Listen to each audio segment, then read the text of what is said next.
Oh, Baiju wasn't in his shop. Oh, you're looking for Dr. Baiju. He's resting today, but he said to send any patients to the back room. Ah, okay. Thanks. We'll head on through.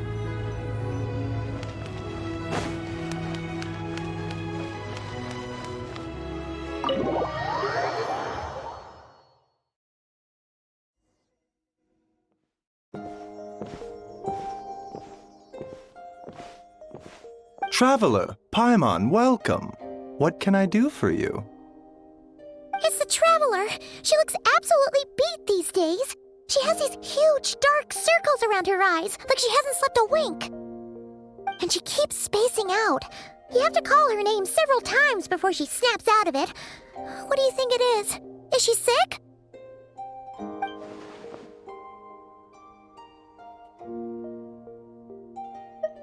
Very peculiar. In all the time we've been acquainted, this is the first time you've come to me with a health complaint. Come, let me take a look at you.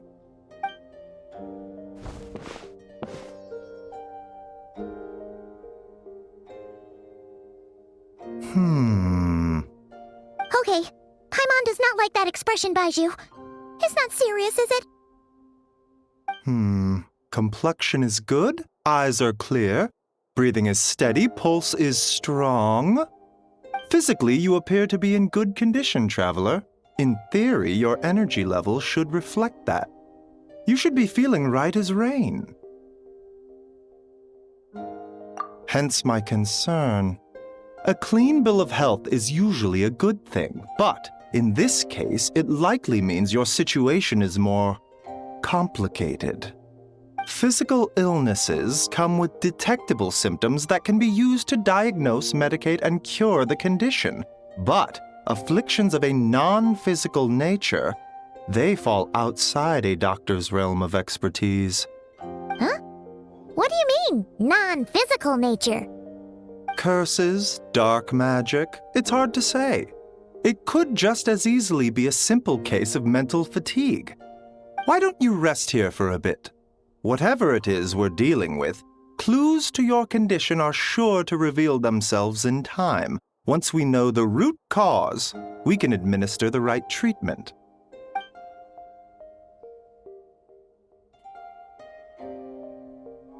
In the meantime, Changsheng and I will review the relevant literature for afflictions that present with mental fatigue.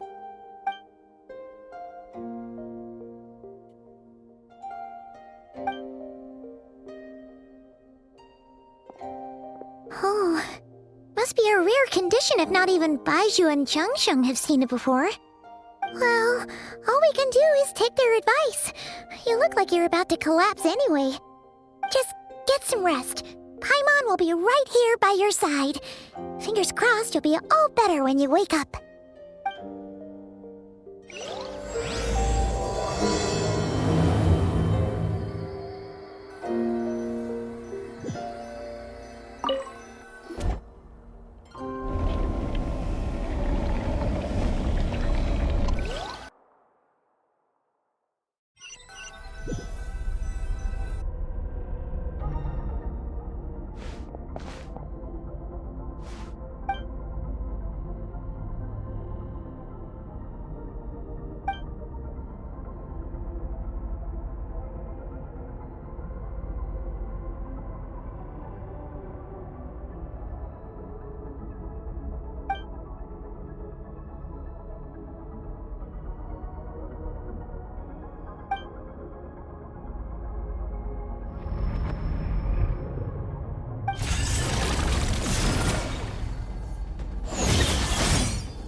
Traveler! Traveler! Rise and shine! Time to wake up!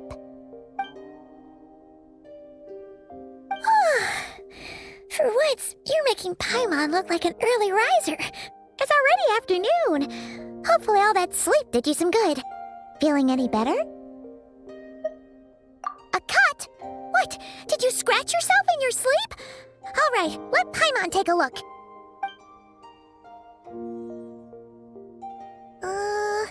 Nope, nothing there. Wait, did you have a nightmare? Okay, don't panic.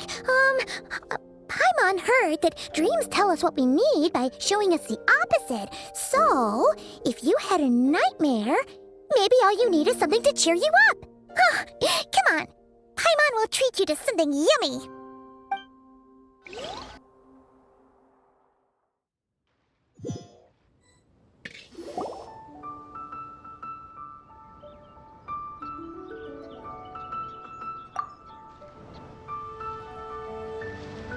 What? So, in this dream, you were trapped in a weird place with thick fog everywhere, and then a spike came out of nowhere and stabbed you in the back? Oh. Okay, well, that's a new one. Are you sure it was a dream? 'Cause from the way you describe it, it sounds like you were really there. But then again, you woke up right where you went to bed, and you were definitely in a deep sleep this morning. Then, it's decided. Paimon will stay up and watch over you tonight. If anyone tries to mess with you, Paimon will beat him up. Or, wake you up first and then we can beat him up together.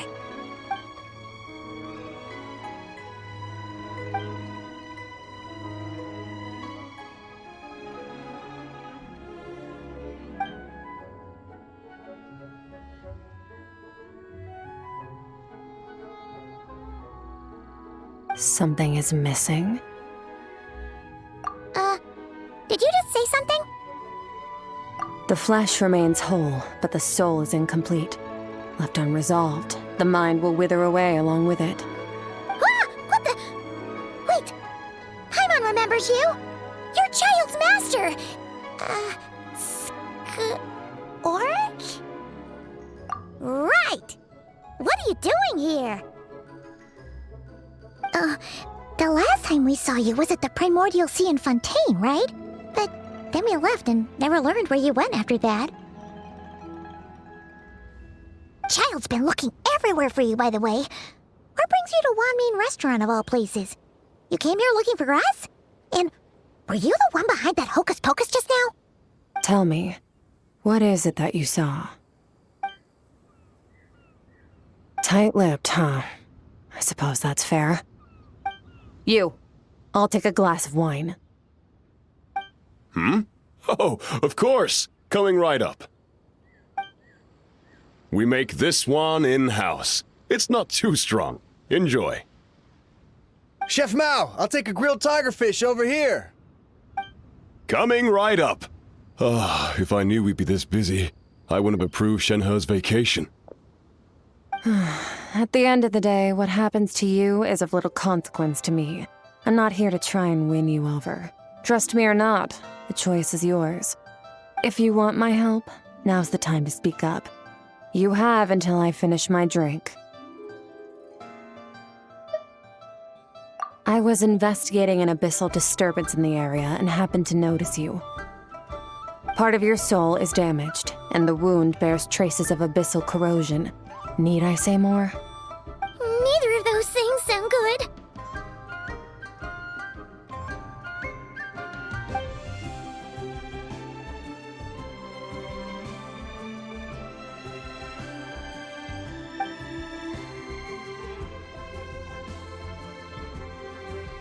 Well, should we trust her?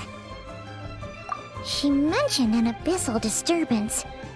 Maybe that has something to do with what's going on with you. But we could always find a different expert on the abyss to help us out.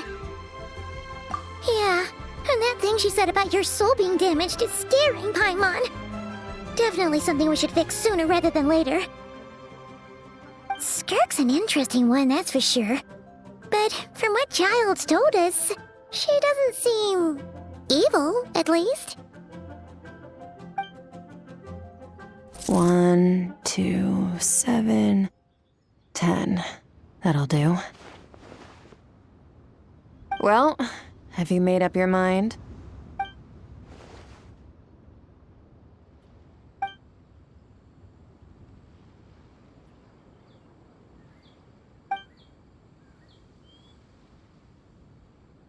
So that's all we know, Miss Skirk. Ma'am, can you help us? So, you couldn't disperse the fog. I understand. Come find me in the Guili Plains when you're done.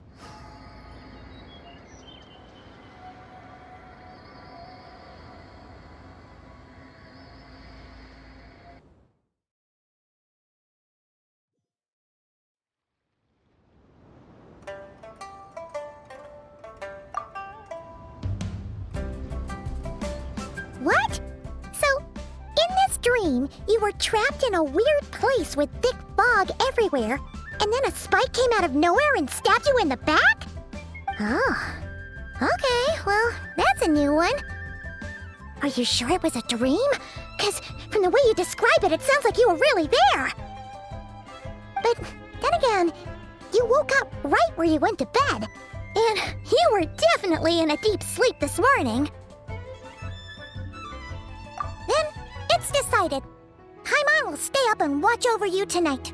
If anyone tries to mess with you, Paimon will beat him up. Or, I'll wake you up first and then we can beat him up together.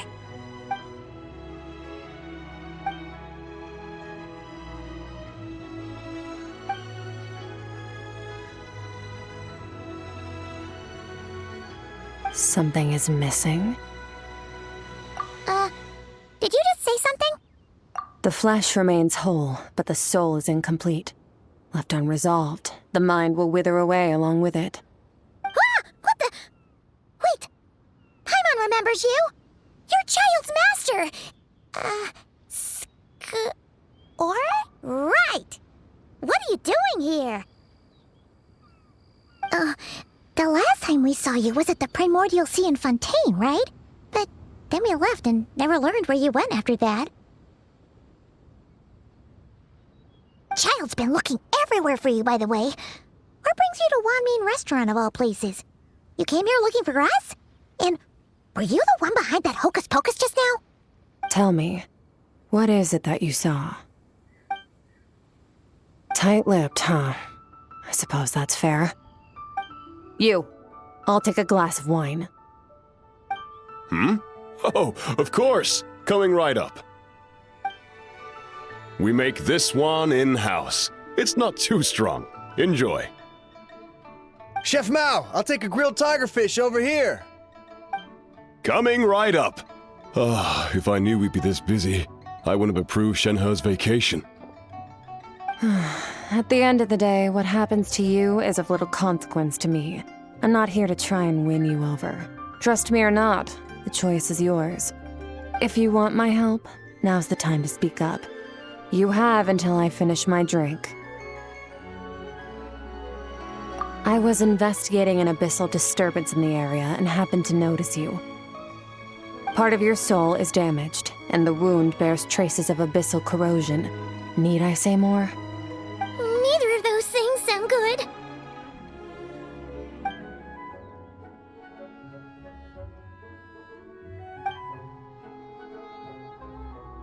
Well, should we trust her? She mentioned an abyssal disturbance. Maybe that has something to do with what's going on with you. But we could always find a different expert on the abyss to help us out. Yeah, and that thing she said about your soul being damaged is scaring Paimon. Definitely something we should fix sooner rather than later. Skirk's an interesting one, that's for sure. But from what Child's told us, she doesn't seem evil, at least. 1, 2, 7, 10. That'll do. Well, have you made up your mind?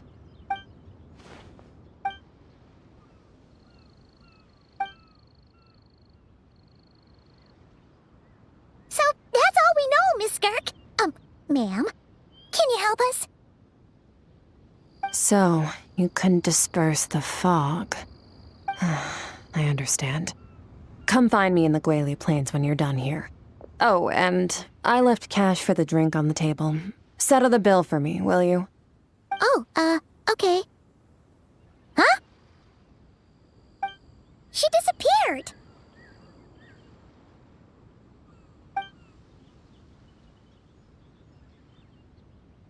Wait, hold on. You overpaid. Here's your change. Oh, no. This includes the drink, so it should be the right amount. I didn't think you two ordered a drink. We didn't. It was that lady who came and sat with us, remember? You brought it out to her yourself. You sure? I could have sworn there were only two of you at that table. What? What'd you put in their dish, Chef Mao? Some kind of hallucinogenic mushroom? You got them seeing things. Seeing things? Wait, so neither of you noticed her? Young lady? About this tall, wearing a purple dress? She ordered a glass of wine! Oh, now you mention it, that vaguely rings a bell. And it looks like I did open the wine jar, so it must have just slipped my mind. In any case, that settles your bill. Come again soon. Coming! Okay, what was going on there? It's like they didn't remember Skirk being there at all. Even Paimon was half convinced we hallucinated the whole thing. But that Mora she left for us was definitely real. Oh, this whole situation is giving Paimon the creeps. But anyway, she told us to head to the Guili Plains, right? Let's not keep her waiting.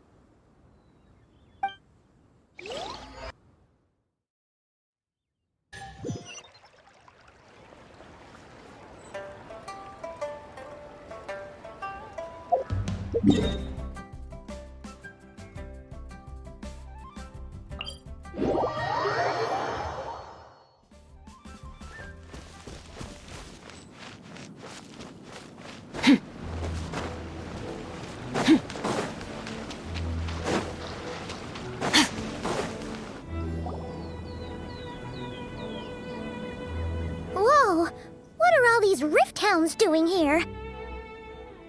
Huh, looks like they're collecting something.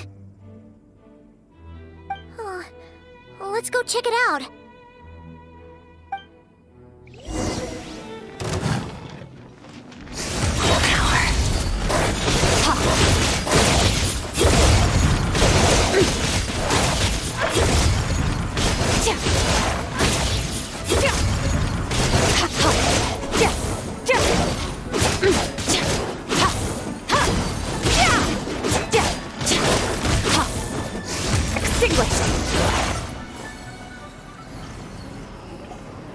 So, this is what they were collecting. It looks kinda like... Yeah, what is going on here? From the moment they are born, all beings with great power have an impact on this world. Even if their body is sundered and their soul extinguished, their influence remains. Gods are the most common example of that.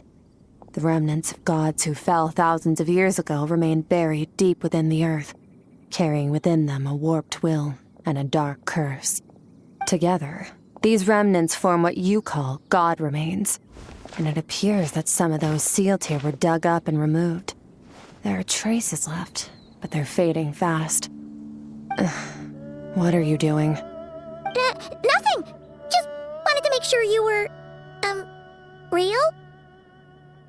She's definitely not a ghost traveler. Paimon poked her, and she's solid. Your life hangs in the balance, and that's what you're fixated on? Strange set of priorities. It was just a trick to avoid being perceived. If someone notices me, those memories are erased. Simple as that. Unlike you, I have no desire to establish a connection with the world. The weak and the lowly have no right to remember me. They're lucky they only have a few missing memories to show for it. Now, can we please get back on track? Okay. Where were we? Right. The god remains. So, basically, there's now less of them here than there used to be, right? Isn't that a good thing? In our experience, god remains are 100% bad news. A lot of terrible things have happened because of them.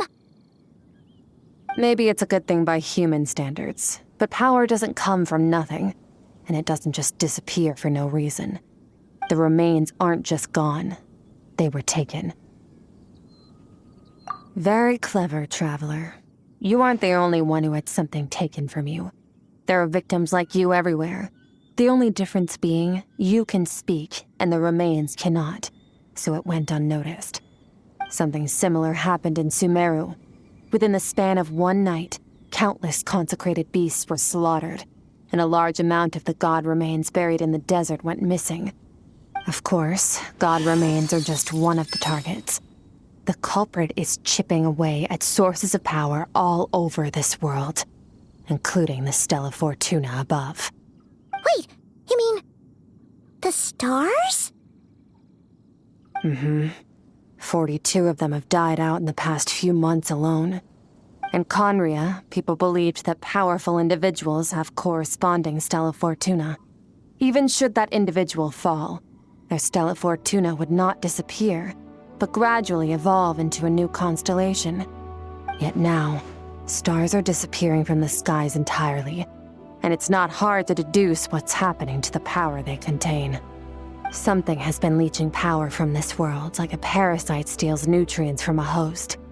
And now, it's no longer satisfied with the remains of the dead. It wants you. This time, it only took a fragment of your soul. But next time, there's no telling how far it could go. No one knows. All I know for certain is this. Getting back what you lost will not be easy. Considering how much power this entity has stolen, it must be a god-level being by now at least. But that's not the real concern. Souls are fragile things, and yours could easily be crushed if you go up against it. So you're gonna help us, right? We're going to help each other. You are my ticket to uncovering this thing's true identity. Well, great! You seem super strong and you know a lot about the Abyss, so Paimon will take it. Don't get all mushy on me. All I'm doing is helping you get back to normal after a sudden crisis. And I should warn you, getting mixed up with me can have unforeseen consequences. We're on very different journeys. You don't want to be in my debt, trust me. You help me uncover the truth behind this entity, and I'll help you recover what you lost. This is a transaction, that's all. You would do well to remember that. Now, come along. Yeesh! You'd think she'd be a little friendlier since she's agreed to help us. But nope, she's just like when we met her in the primordial sea. So cold. Well, whatever. If that's how it's gonna be, then she doesn't deserve our friendship. What she does deserve is a super embarrassing nickname. Ah! Paimon's got it! Frosty the Lavender Melon! Serves that Ice Queen right! Anyway, the important thing is that we get that piece of your soul back. So, let's follow her and see what sort of plan she's got.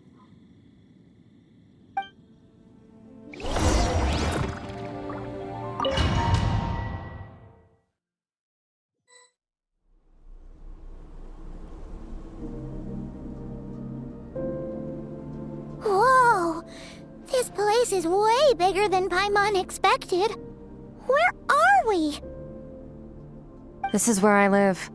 I suppose it's the closest thing I have to a home here. It is. I brought you here because time flows differently in this place. I don't know how much Ajax has told you, but when he fell into this space, I mentored him for 3 months. In that time, only 3 days passed in the outside world. Ajax? Oh, right! That's Child's real name! Yeah, Paimon remembers him mentioning something like that. So, a month here is equivalent to 1 day in the outside world? That should mean we're safe from that power-hungry soul snatcher for now, right? Yes, well, I didn't bring you here just to show you around. In the outside world, the Traveler could be attacked at any moment. But coming here has bought us quite a bit of time. Now, we just need to figure out how to investigate that place you saw. The one full of fog. Both your description and the abyssal disturbance I felt point to that space having some connection to the abyss.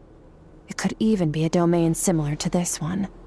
The thief who stole that fragment of your soul is hiding there. But the abyss is a chaotic and turbulent place. If we want to pinpoint their location, we need to see what that space looks like without the fog. Abyssal power can grant a special form of sight. Have you ever wielded abyssal power before? Okay. Do you plan to learn? That tracks. All the information you have suggests the abyss is something sinister, and that abyssal power is a wild and dangerous force that always spells disaster. And you're saying that's not true? Depends on your perspective. Floods and hurricanes take countless lives too. But if one day you gain the power to control them, what was once a calamity is now just another tool in your arsenal. I'll respect your opinion, though. Just means we have to turn to the second best option. A little abyss crystal that contains my power. Wear it on your head, and we'll be able to perform dream mirroring when we fall asleep. Dream mirroring? It means experiencing whatever the other person is dreaming. Everything they see, think, and feel. Since you haven't studied the art of using abyssal power, and have no plans to jump in the deep end right now, I'll have to do the investigating for you. With dream mirroring, every time you slip into a deep sleep, I'll see with my own eyes whatever scene plays out in your mind. Then, I can guide you through the dream environment, and we'll take back what was stolen from you. Huh. You make it sound so simple. Tough to say. This is an unprecedented situation for both of us. Even assuming we do manage to find where this entity is hiding, like I said, getting your soul fragment back won't be easy. To play it safe, I need to give you some special training first. Wait, you're gonna teach her some of your martial arts? Does that mean the next time we see Child, we have to treat him like our senior? Do as you want. For my part, I don't see you as my disciples. You're already a pretty good fighter. All I'm planning to do is build on your current skills and train you for the specific scenarios that I think we might face. But that's enough talk. If you're ready to do this, then come with me. Time might be more lenient here, but that's no excuse to waste it. Oh, she moves fast. Paimon can hardly keep up with her. So, special training, huh? Kind of a rare opportunity. With your skills, there's not a lot of people qualified to train you. The last time something like this happened was probably anti-Raiden Shogun training, right? Oh, feels like a lifetime ago. Skirk seems pretty strong too, though. Remember how she said that the all-devouring narwhal was just her master's pet? Maybe we really will learn something here.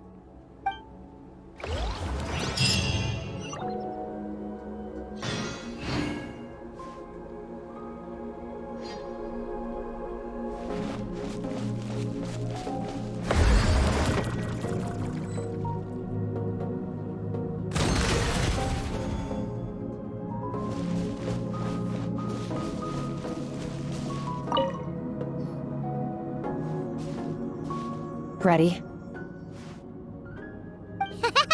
Bring it on! Your training will be split into 3 stages. Testing your blade work, elemental abilities, and reasoning skills. We'll start with blade work. You're no rookie in this area, so I won't bore you with the basics. During your long journey, you've no doubt sparred with a lot of talented sword fighters. Consciously or not, you will have picked up all kinds of techniques from them. You bet. There's Kaya, Master Jean, Kuching. Oh, and Kazuha, Ayaka. Yeah, we've met sword masters like you in every nation we've been through. You sparred with a bunch of them too, right? Nice to know it's all gonna come in handy now. Don't get too smug. In sword fighting, techniques alone are not enough. You need a cohesive system to bring it all together. A style or school of fighting. To use the human body as an analogy, your style is your skeleton, the foundation, the framework. Techniques are the muscles and other flesh attached to the bones. This is where your strength comes from. Improving your sword fighting is like growing that body. If your frame got bigger and taller, but you didn't add any muscle mass, you'd be weak and flimsy. Then again, if you packed on pounds of flesh without a big enough frame to support it, you'd end up bloated and unwieldy. You need to do some introspection. Take a good, hard look at your past experiences and figure out which parts of what you've learned are just techniques, and which parts can be used to form your own system of blade work. Only then will you get the full utility out of all your thoughts and observations along the way. Only then will every strike you deliver make perfect sense. Wait, is that it? Paimon thought you were gonna teach her some cool new moves. Like when you went swoosh and opened a tunnel to another place. One day, you'll reach a new level of power where you realize that even that's as basic a trick as any other. But right now, our sword styles are so wildly different that teaching you mere techniques is pointless. There are no shortcuts in the pursuit of power. Failure is your best teacher, and rigor is your coursework. That's all I have to say. Time to make a start. Train until you're satisfied with yourself. Now focus. Destroy the crystal columns as swiftly as you can.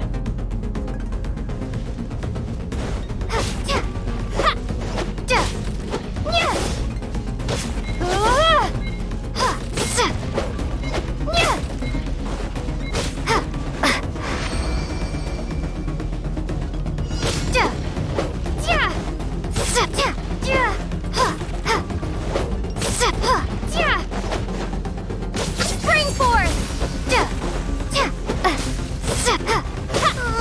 This is making Paimon's head spin. Hang in there, traveler!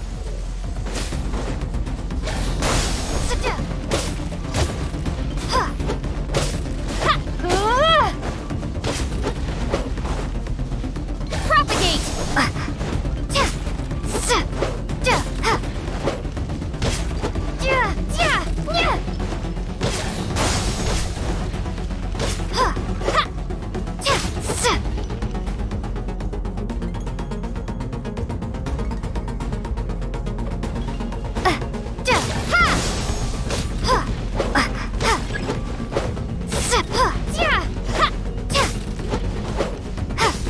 Scatter!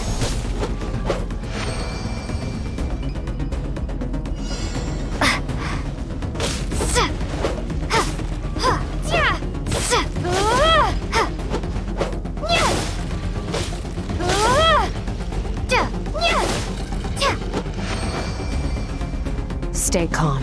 Use your head. You have to keep it together.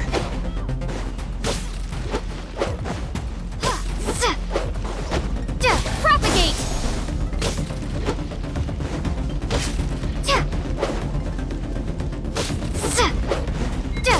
Scatter!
This moment will be frozen in time. Cut to the chase. Consider a moment of true mastery that you've witnessed in another person and ask yourself, what lies beneath the surface? What's their guiding philosophy? What's their state of mind as they maneuver their weapon? Now take that and practice it right away with speed, skill, and strength, over and over, until your hand is one with your mind. This is the only path to true growth. Step on up. Dance with the waves.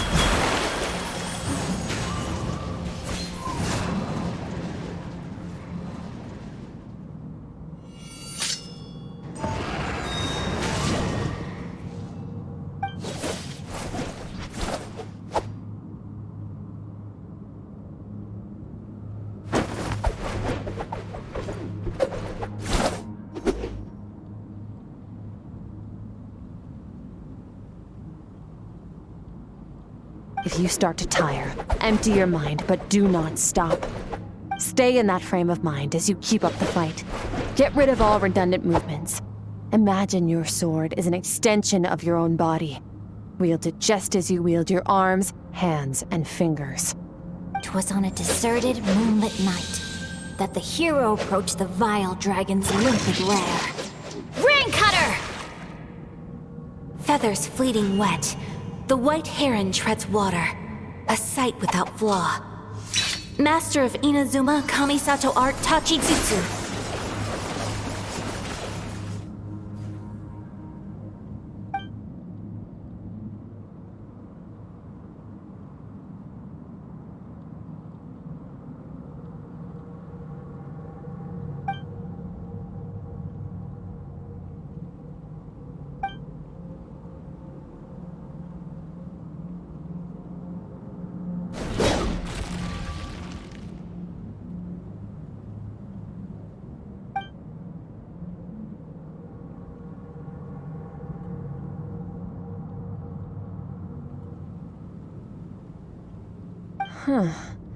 Looks like you've made some real progress.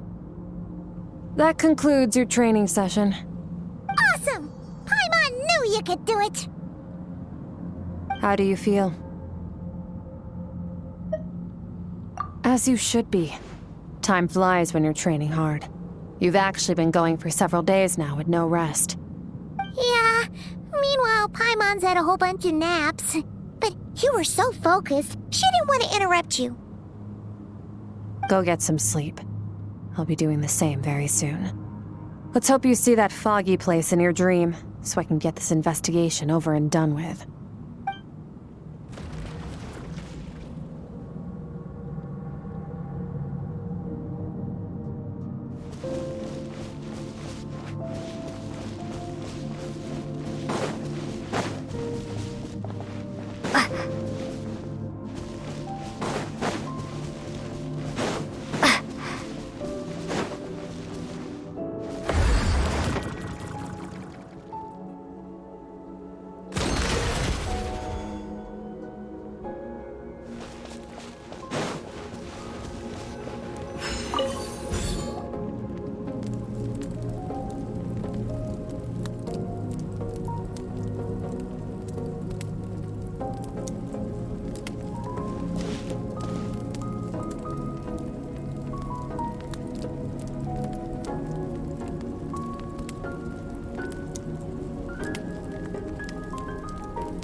Skirk, why are you skipping classes again? We've talked about this.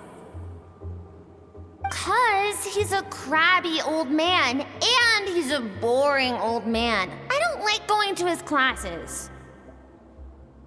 Excuse me. You shouldn't talk about your teacher like that. It's very disrespectful. All right, let's not get into a big fight about this. Skirk's learned what she needs. There's no point forcing her to sit through more classes if she doesn't want to be there. But I'd still love to hear about what you got up to yesterday. Why don't you tell your dad all about it? I went diving, and I saw this huge fish. I never knew they could get that big. It looked kinda dumb, though, with that stupid big fat head. I tried to shake its fin, but it just spat water at me. Oh, and today, I'm gonna go to that prairie up north. There's supposed to be this giant bird there that can spit fire. I bet if I climbed on its back, it could fly me all the way to the stars. Then I suppose your old dad should get one as a pet too. Otherwise, how are you gonna hear me call you for dinner up there in the stars? When it's time to eat, I'll come back on my own, Zilly. Anyway, gotta go. Bye, Mom. Bye, Dad. Wait! Put on a coat at least. You'll catch a cold. I'm talking to you, young lady. You spoil that child, you know.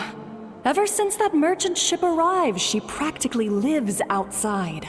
Always going on about exploring the beyond one day, whatever that means. Ah, let the kid do what makes her happy. Besides, we both know you're all bark and no bite. Come on, our little adventurer is gonna be hungry when she gets back. Let's get started on dinner.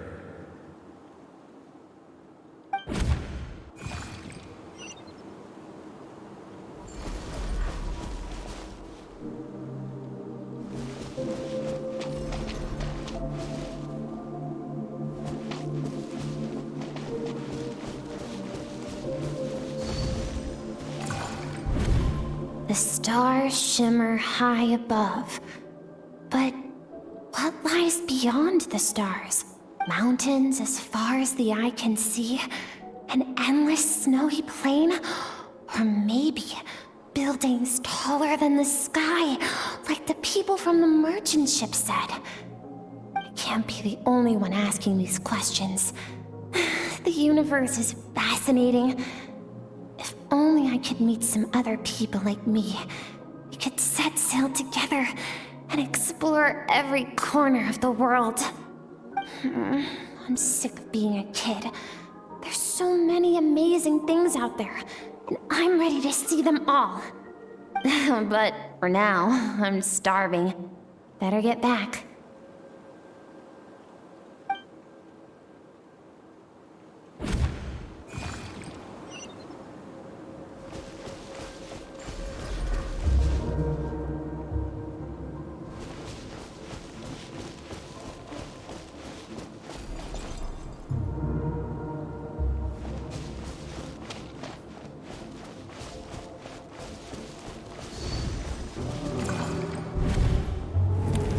Don't let a single one of them get away! No, please, spare the children! Stay back! They're coming! Run! Help! Eliminate the threat. Take him down. Don't be scared. Ah! This way! We'll never make it! Fire. There's fire everywhere. What happened? I told you we shouldn't have trusted these outsiders!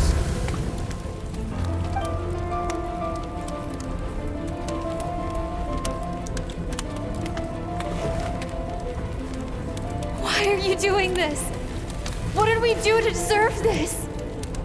We welcomed you with our finest food and drink, showed you the best our home has to offer, gifted you cloth dyed by our own hands.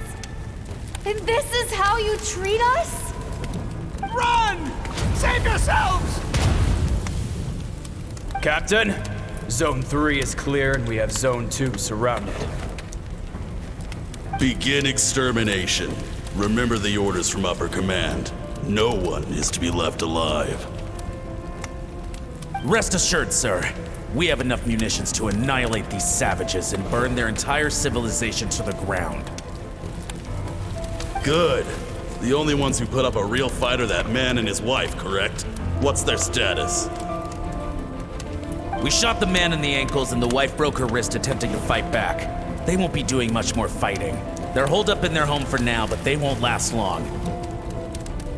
To prevent them from making some kind of last stand, we're planning to clear out the other zones first so we can send a bigger squadron to surround them. Well, well. Turns out some of these beasts do know how to use their claws. Now the threat these savages pose will be undeniable. Let them cling to what's left of their lives for a little longer. Once the other zones are cleared, I'll cut off their heads myself.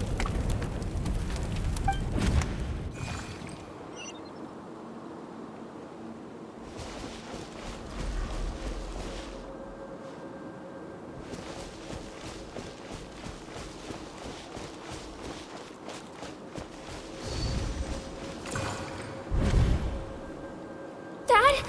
Mom? Skirk, you're all right? Thank heavens. I'm so happy to see you, sweet girl. But you need to go. It isn't safe here. They'll be back any second. What happened? You're bleeding a lot. Dad? Mom? This is the place. Alert all units. Prepare to surround. Run, Skirk! Run as far away as you can! Don't trust anyone! Your dad and I, we're not afraid to stare death in the face, but we need you to survive. My clever girl, so curious. You're already so brave. I know you're going to grow up to be such a positive light in this world. Whenever you miss us, just play this song. Remember, life is a gift. Don't let darkness claim it. Break down the door! Look what we have here. A savage that can pluck a tune. Well, the show's over.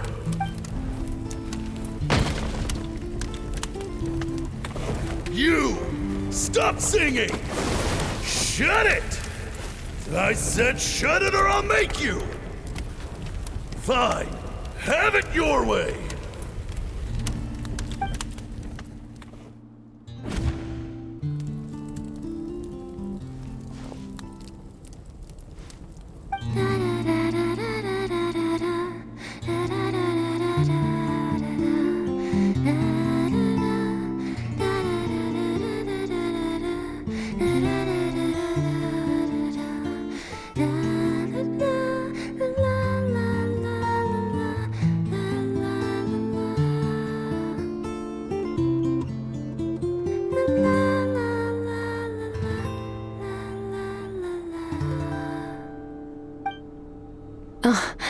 You're awake? I found a few clues while you were asleep, but it's only a start. Now, time for the second stage of your training. This time, the focus is elemental energy. Come find me when you're ready to begin.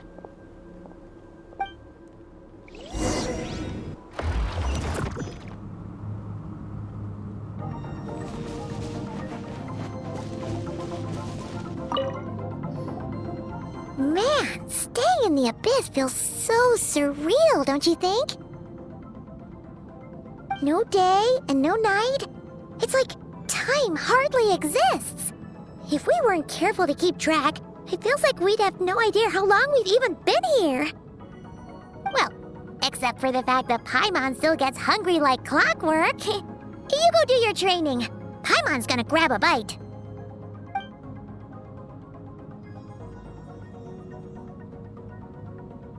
The way I see it, the pursuit of power is divided into 3 stages. The first is mastering the use of standard weapons. Next is learning how to harness natural energy. And after that, you're free to challenge even higher dimensions. The natural energy of Tevat is, of course, elemental energy. But that's not my area of expertise. I draw from a different source of power.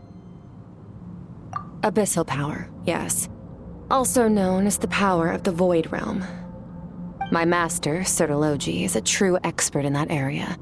After all, he was one of the group of 5 that infamously stole the all-encompassing power of the Abyss, an act for which the people of Conria gave them the epithet, the 5 Sinners.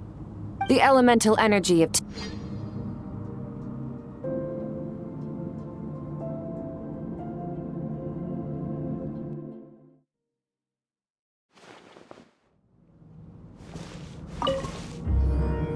Man, staying in the Abyss feels so surreal, don't you think? No day and no night. It's like time hardly exists. If we weren't careful to keep track, it feels like we'd have no idea how long we've even been here. Well, except for the fact that Paimon still gets hungry like clockwork. You go do your training. Paimon's gonna grab a bite.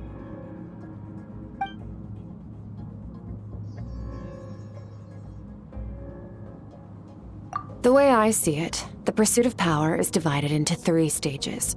The first is mastering the use of standard weapons. Next is learning how to harness natural energy. And after that, you're free to challenge even higher dimensions. The natural energy of Teyvat is, of course, elemental energy. But that's not my area of expertise. I draw from a different source of power. Abyssal power, yes. Also known as the power of the Void Realm. My master, Sertologi, is a true expert in that area. After all, he was one of the group of 5 that infamously stole the all-encompassing power of the Abyss, an act for which the people of Conria gave them the epithet, the 5 Sinners. The elemental energy of Teyvat, on the other hand, is derived from the power of the Light Realm. These 2 forms of energy exist in direct opposition to each other. Suffice to say, there's not much I can teach you this time. A keen observation, traveler. Call it respecting local norms. The Abyss stands in direct conflict with the will of this world. So, to make my life easier, I disguise my power to make it appear cryo-like in nature. It's a technique I learned from some Conrian ruins, known as the 7 Shifting Serpent. If you ever change your mind about delving into abyssal power, I can teach it to you. So I've heard. You seem to have a knack for removing abyssal power. But is purification really what's going on there? Like I said, power does not simply disappear. Just thinking out loud. Let's focus on your elemental training. That's what's gonna help us if the situation gets tricky. True growth comes from adversity, but only if you make the choice to pick yourself up again every time you fall. So, it's time to push yourself to the limit, and then keep pushing. This is the only way to advance at pace. Use the power of Animo to clear the field as fast as you can.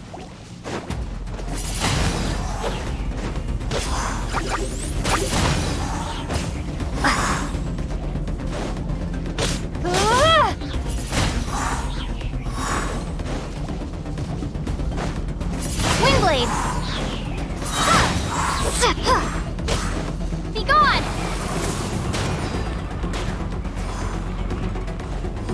Windblade!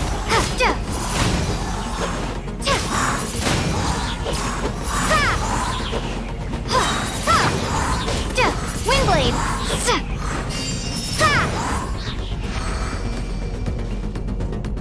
Observe your surroundings.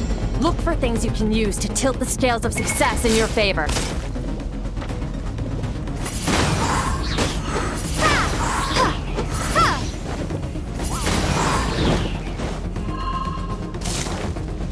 Windblade!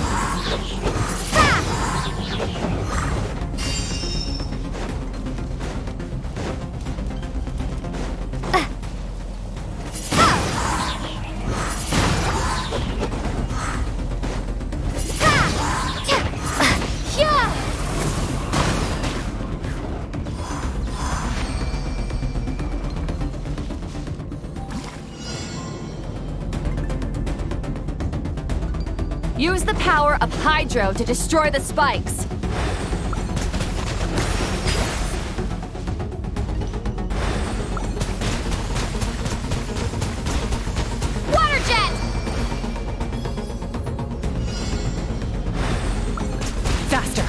Don't give them a chance to strike you. You need to be quicker than you were in your dream. You can't afford another injury like that.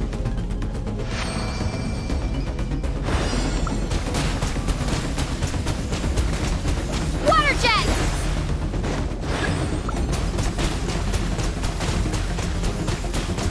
Ha!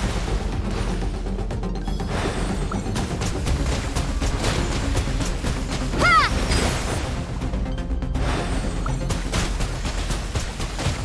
Water jet!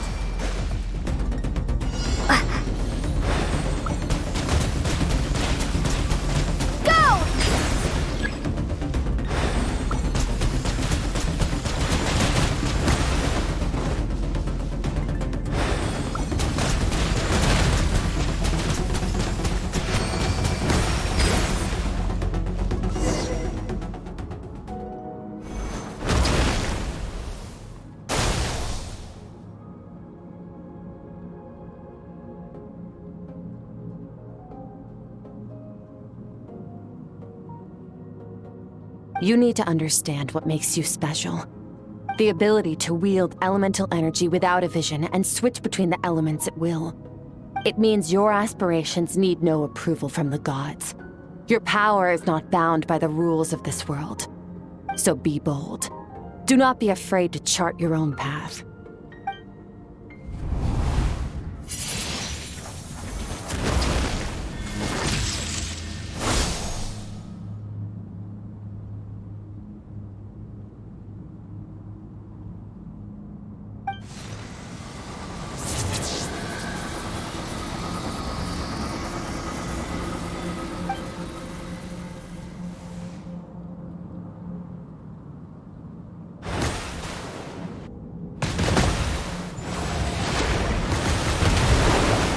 Very good. It seems you've reached a deeper level of connection with the elements. Long enough for you to lose yourself in your training, which is a good sign. Relentless practice with the elements has drained all your strength, but it's also what allowed you to make progress. Get some rest. When you wake up, we'll proceed to the final stage of your training.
What is the secret to power?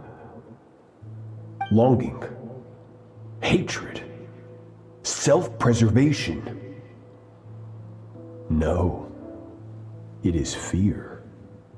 The fear of losing those you love. The fear of watching your home burn. Fear of loneliness. Fear of death. Fear is the source of evolution. It forces humanity to adapt to their environment and overcome hardship. It is in the process of prevailing over our fears that we surpassed first ourselves and then the rest of the world. That fear is now part of you. It calls on you to evolve. And it is time to answer.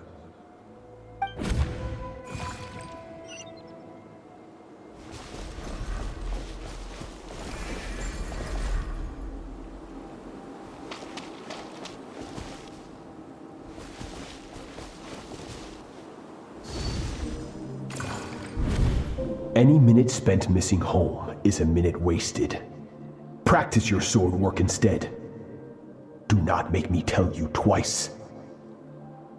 But, Master, I can barely lift the sword anymore. If I keep going, I feel like my wrist is going to break. So it has not broken yet. Then pick up your sword and keep practicing until it breaks. I want to hear the cracking and splintering of bone.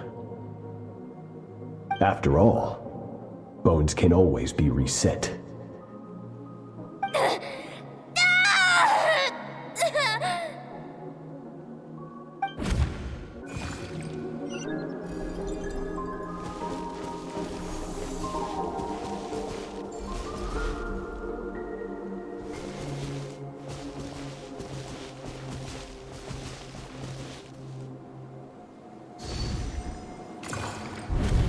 Good, Skirk. Once again, you survived. How do you feel? Cold and pain. These are signs that you are adapting to the abyss. Each time the flesh is torn and the spirit crushed, each time you claw back from the brink of death, you become stronger. I now understand why these people sought to destroy your homeland.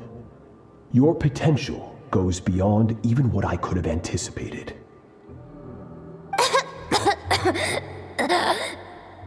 But you still have much to learn in your pursuit of strength. Your mind is rife with distractions. From now on, I shall show no mercy in your training. You must learn to shut out all the pointless emotion, crush the self that makes you weak, and become master over your physical form. Get up, Skirk. Wipe the blood off your face. Cut away the rotten parts of your flesh, and mend what is broken. Then take up your sword.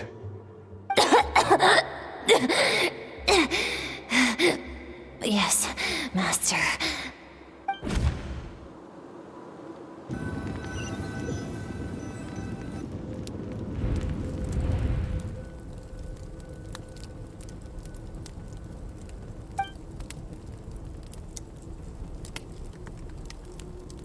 You're up! Hopefully you got some good rest. Skirk said to tell you that she's ready to start the final stage of your training whenever you are. So, want to head over now? Or did you want to wait a little?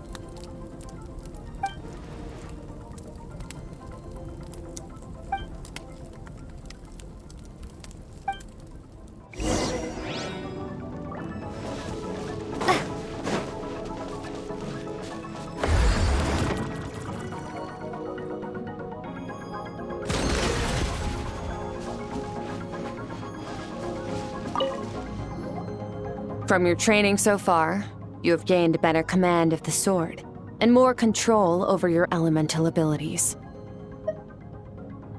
That's only part of it. Experience is the real teacher. Your journey, the friends you have made, the dangers you have faced. These have taught you more than I ever could. Now, it's time to focus on how you react under pressure. You must be able to think rationally, even in unpredictable combat situations. To simulate this, I'm going to attack, and you're going to block. Ready?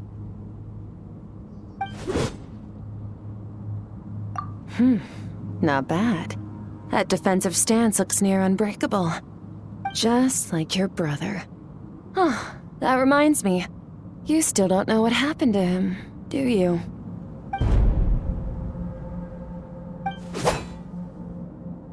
Hey, no fair! That's cheating! You think every opponent has the same moral code as you? You can denounce their deplorable methods all you want. But only if you live to tell the tale. The dead don't get to complain. Strong emotions will always arise in combat. Anxiety, anger, fear. But a true warrior is never at their whim.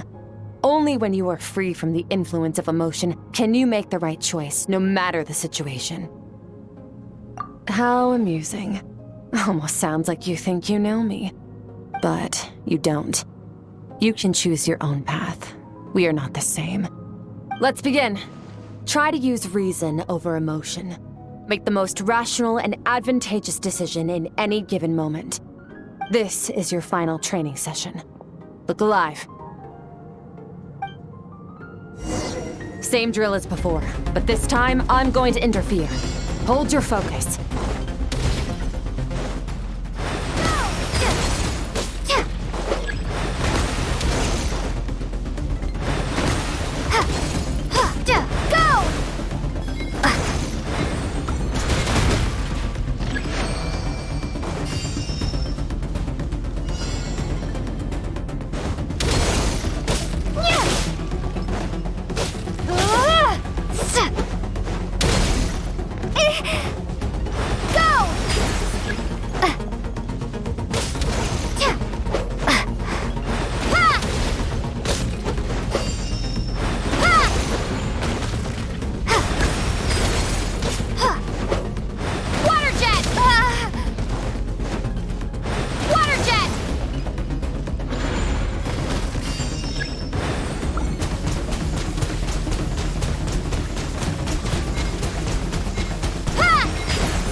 Not bad. Better than I expected.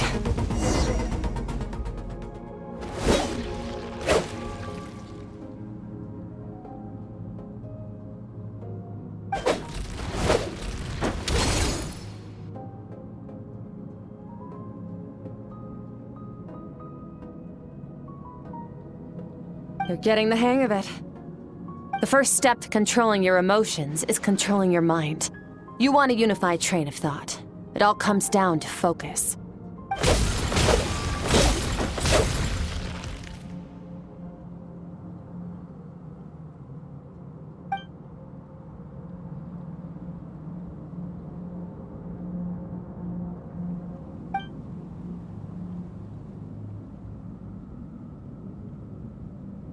Your mind is rife with distractions. From now on, I shall show no mercy in your training. You must learn to shut out all the pointless emotion, crush the self that makes you weak, and become master over your physical form.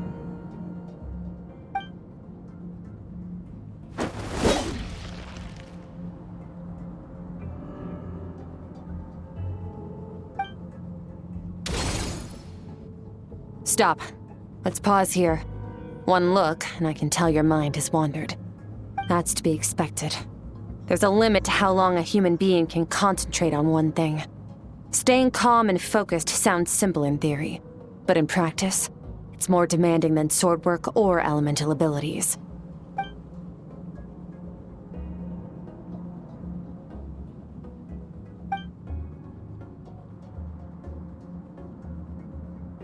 Get some rest.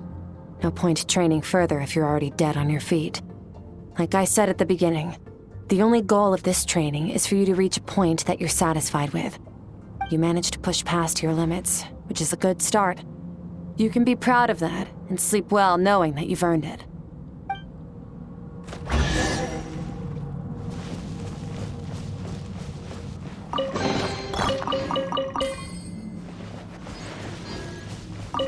Warriors will train day and night to perfect their skills. But when the battle comes, their fate may be decided in a matter of minutes. One mistake, one moment of hesitation, and just like that, all their blood, sweat, and tears were for nothing. You need to push yourself to perfection, or you might not even live to regret it.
Skirk is amazing.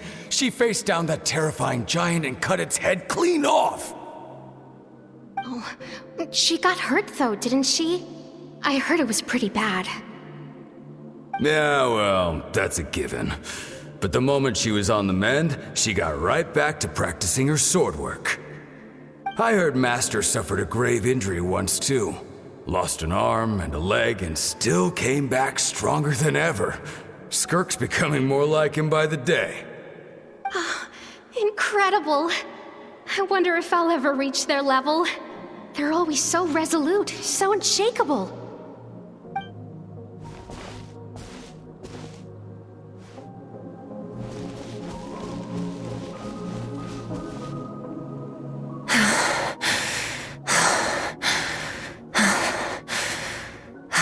Pathetic. You're not even trying. You're so much weaker than you think. Skirk, have you become a positive light in this world? Do you even remember how many of us perished in that fire? How many bodies were left to rot on the scorched earth? Yet you alone live on. Keep your gaze fixed on your blade. You don't deserve to rest. I have so many questions. I just want to jump in a spaceship, explore the whole universe, and get answers from the stars. I just need to wait till I'm grown up. Then I can do anything. Now, you must bid farewell to who you were in the past and become someone stronger. Run, Skirk, run! Only death awaits us here. Keep running, and don't ever look back.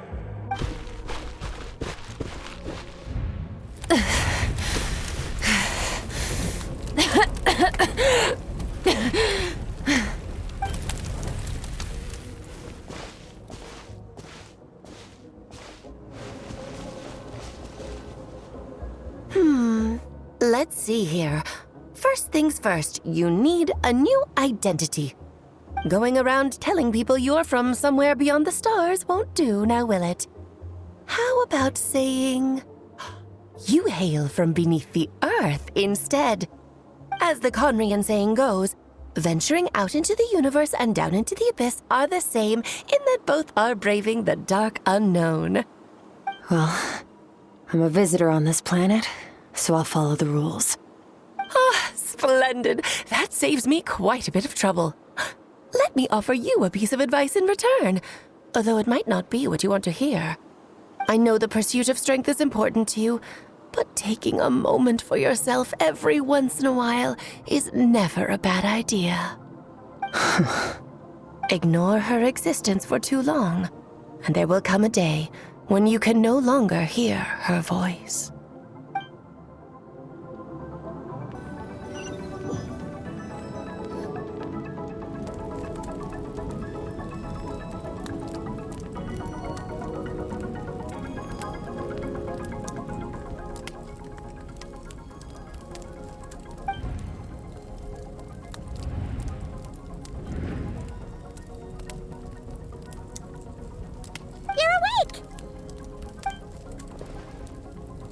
Be starving, right? Ta-da! A barbecue feast just for you! Of course you are! That's why Skirk and Paimon got this all ready for you. Dig in, before it gets cold. Ah, well, if you're around someone long enough, it's bound to happen. Plus, Skirk can cook. So, Paimon decided she can forgive the whole Ice Queen thing. Paimon's not one to hold a grudge. Here's an idea. Let's save the chit-chat until after the meal.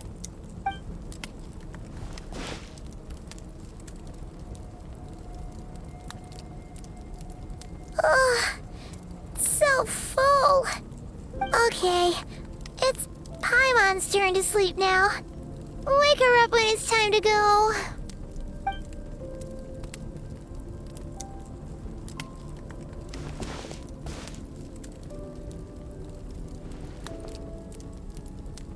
I have good news. First, your training is complete. You have what it takes to wield immense power. Now it's just a matter of putting it into practice. Continue to learn from your journey and hone your skills against formidable opponents. Second, I've located the culprit we've been searching for. Next, we just need to retrieve the missing part of your soul, and our business will be concluded. When Ajax trained with me, he once told me he was bursting with questions. So I allowed him to ask me 3 of them before he left. You and I may never meet again, Traveler. So if there's anything you want to ask me, now's your opportunity. Just like Ajax, I'll answer 3 of your questions.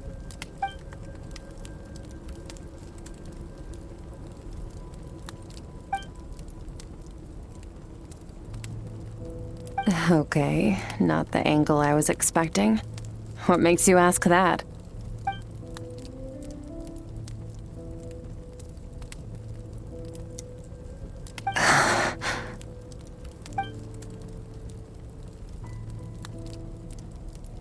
I knew that was a possible side effect. Closed off my mind to you for that exact reason. Even with the dream mirroring, you should have seen nothing but endless darkness.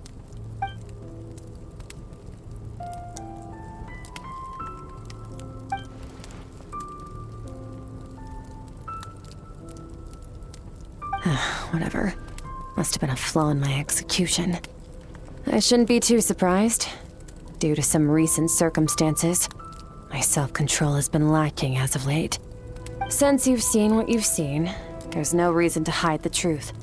All I ask is that you keep it a secret. No, I'm not from Tevat. I'm from a different planet. And there was a time when I journeyed through the stars. A lot like you in some ways.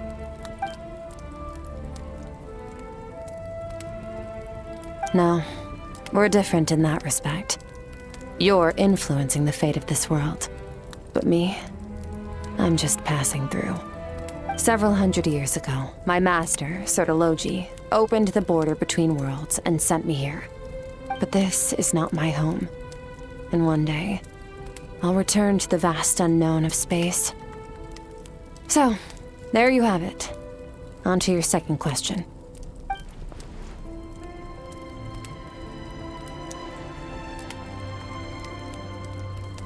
To become stronger.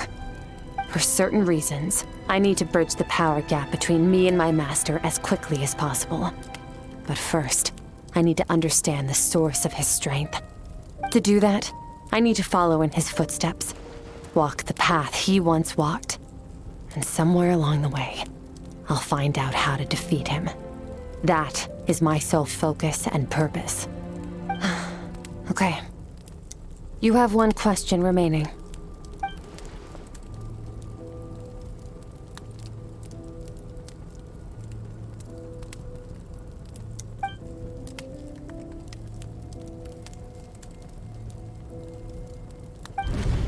You make it sound so easy. Ever since the incident I experienced there, I've never stopped searching for Master Skirk and that unknown abyss. But it's been years now, and I've still found nothing.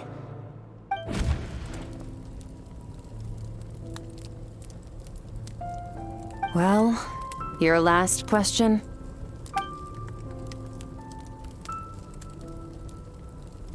Ajax. His situation is different than yours.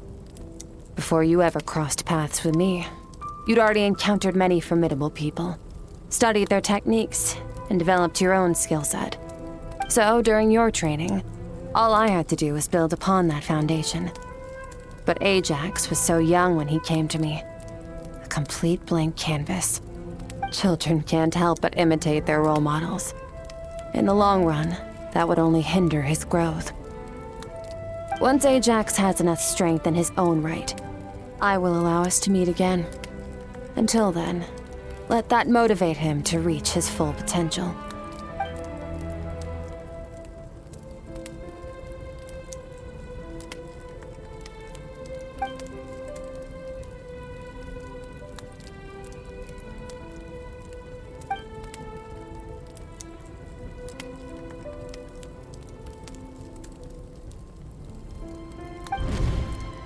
Unlike you, I have no desire to establish a connection with the world. The weak and the lowly have no right to remember me. They're lucky they only have a few missing memories to show for it.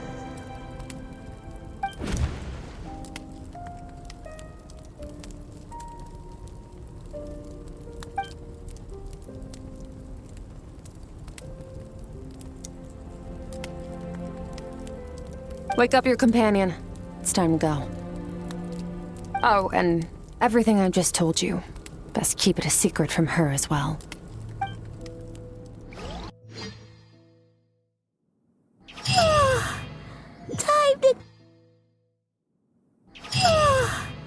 Time to go. Oh, finally. Where are we headed? Just follow me.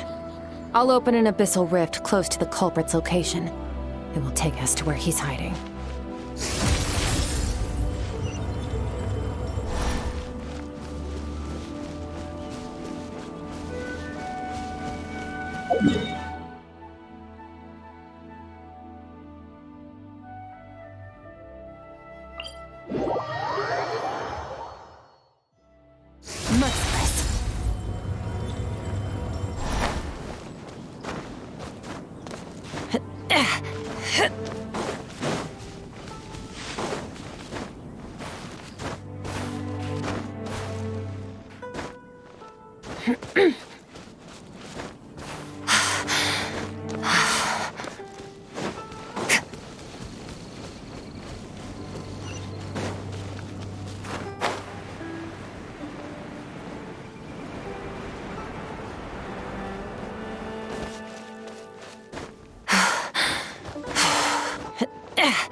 awesome, right? Yes. If we enter from here, we'll be able to reach that place from your dream. You have some experience with abyssal domains by now, but still, this is someone else's territory. Best to proceed with caution. Don't worry. Paimon's an expert at hiding behind other people for safety. Oh, but, that means you need to stay safe, traveler. All right. Remember your training. Time to put it to use.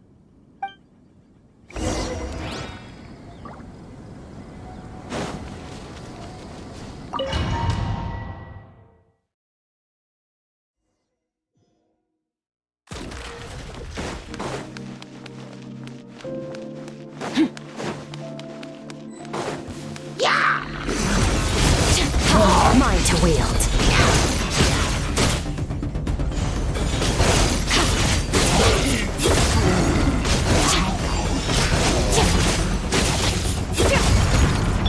Wipe out! Go!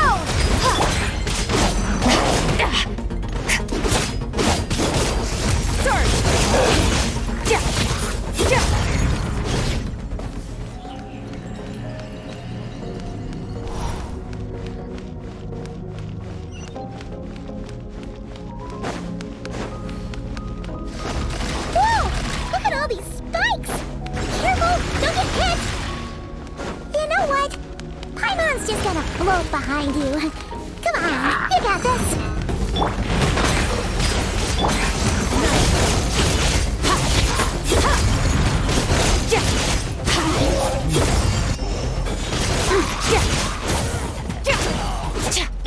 Water jet!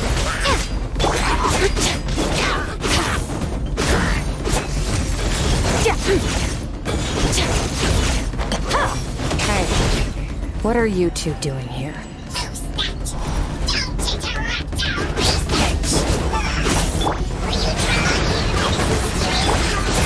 Dusty, like an abandoned house. Let's press on.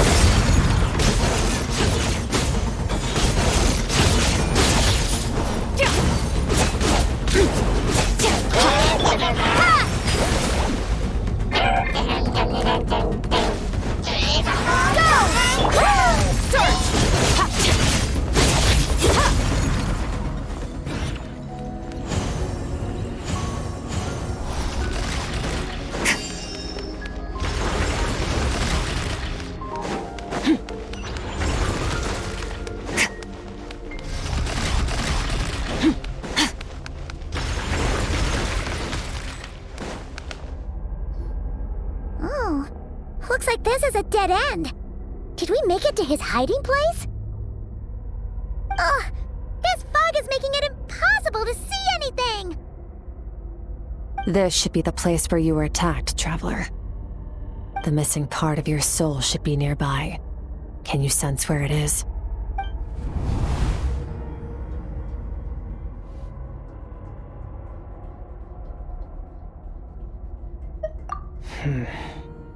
Our opponent must have covered his tracks just in case. Otherwise, you should have sensed it much more strongly. Hold on! Look!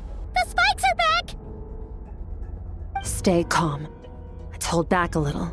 Give our enemy some wiggle room so we can see what we're dealing with. If you're too reckless, we might be playing right into his hands. Our enemy took part of your soul for a reason. It's likely he integrated it into his attack somehow. If we're smart about this, we can track it down.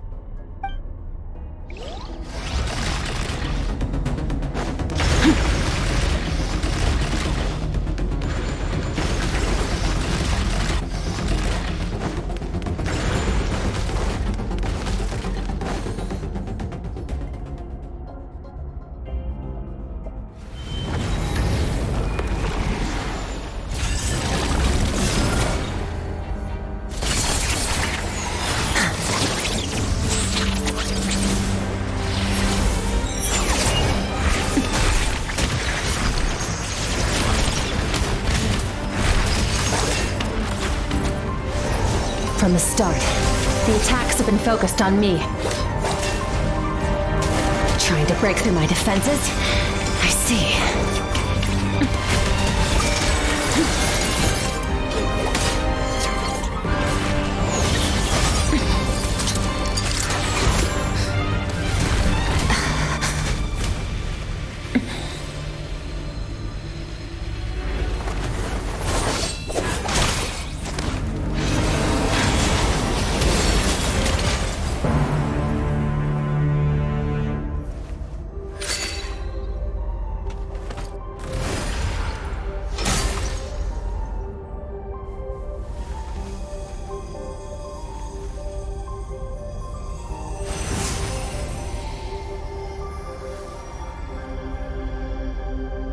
There. I got it back. Traveler!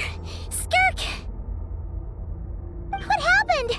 It looked like Skirk just got...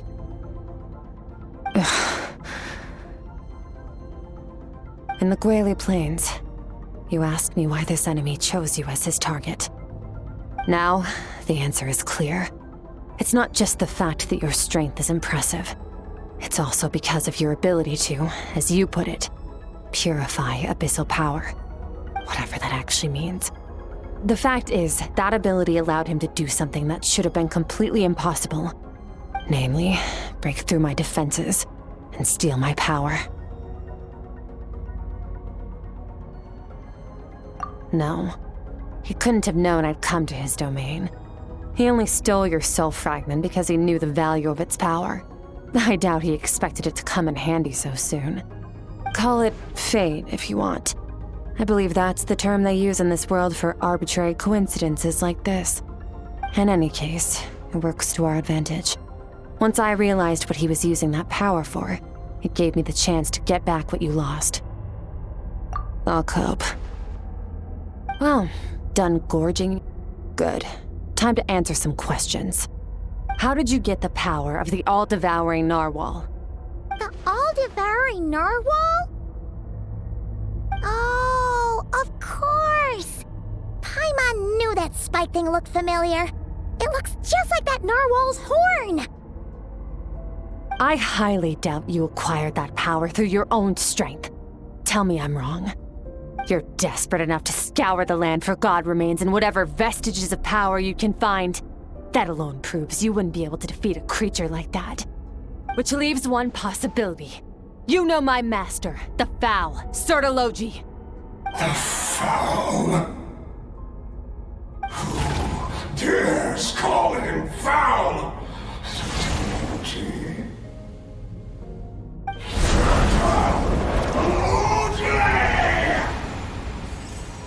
What's wrong?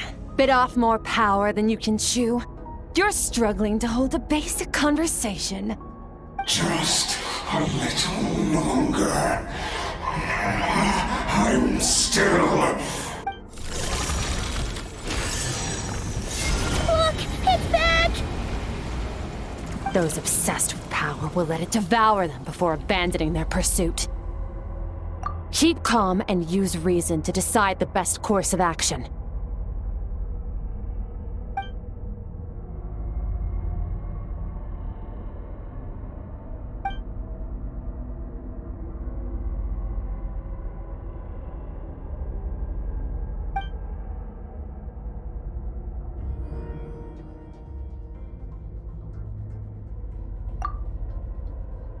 Wise decision.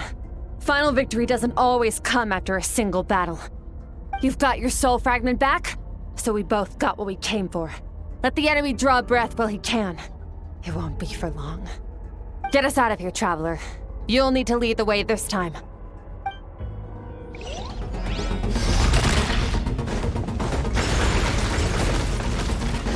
Skirk, is your shoulder gonna be okay? The wound is minor. It'll heal in no time. You should focus on getting out of here alive instead. Uh-oh! Falling spikes! Run!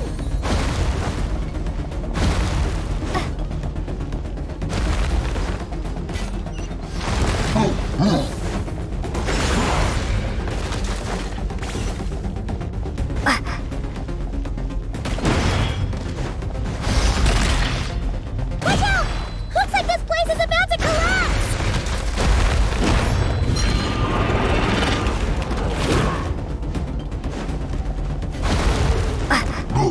So, this guy's power has something to do with the all-devouring narwhal. Did you know that all along, Skirk? I had my suspicions. That's why I decided to investigate in the first place. But suspicions only get you so far.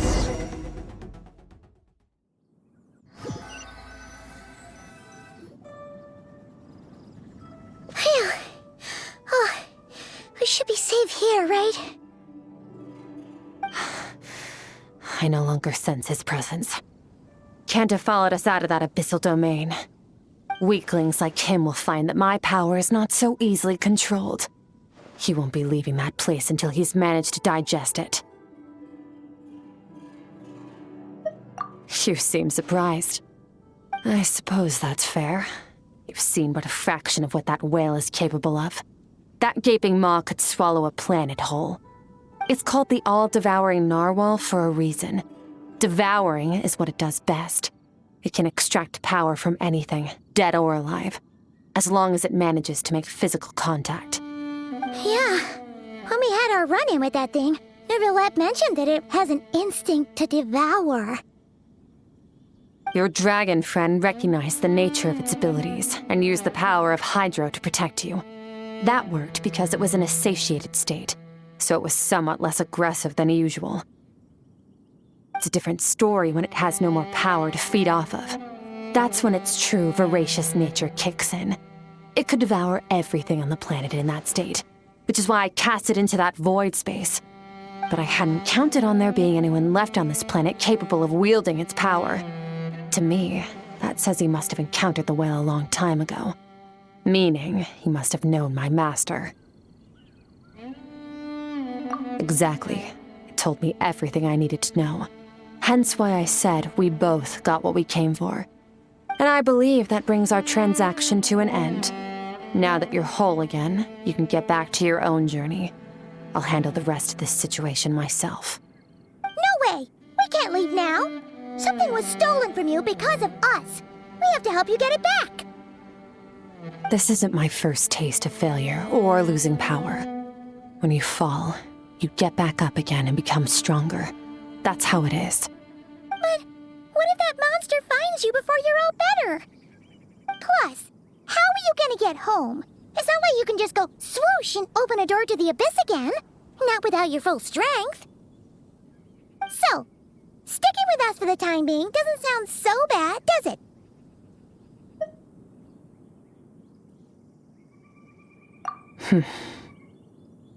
Fair enough.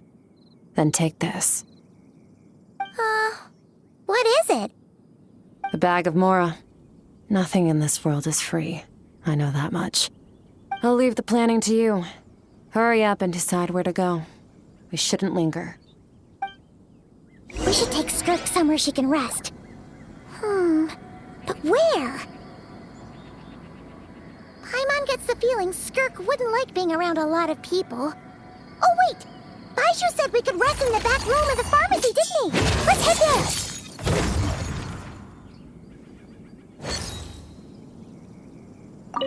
He'll know something about Master. I'm sure of it. Next time, I need to be ready. Oh, this. It's a star crystal suit. Abyssal energy is scarce in Tevat. Wearing this helps me access it more freely. It stores concentrated abyssal energy that I can draw from on the go. When the energy runs out, it reverts back to its original form.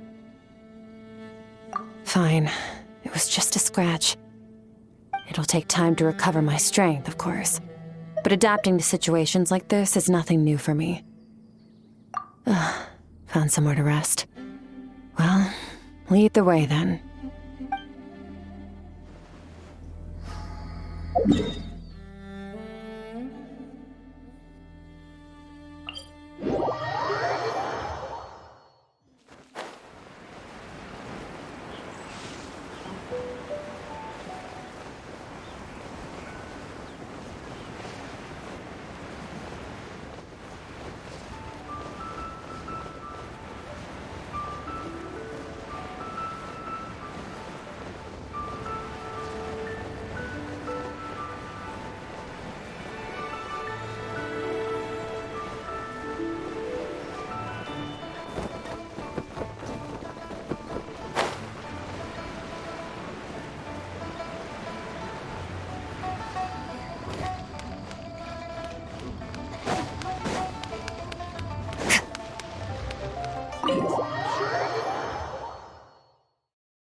This bag from Skirk has a ton of Mora in it. Does she have a job or something? Wait, no. After what we saw at Wamin Restaurant, that seems impossible. Can you imagine? It would go something like, I'll be collecting my paycheck now, boss. Oh, sure thing. Wait, who are you? Have we met? Can't hold a job if you make everyone forget about you. So, what did you do to get all this Mora? Claimed some buried treasure, took care of a few monsters that were causing trouble. Nothing untoward. It's safe to use. Ah! You heard all that? A sonorous voice like yours is hard to miss. I wouldn't be surprised if the sound of it traveled to the nearest mountaintop. Then, did you by chance happen to hear Paimon's little, joke earlier? You mean when you called me Frosty the Lavender Melon?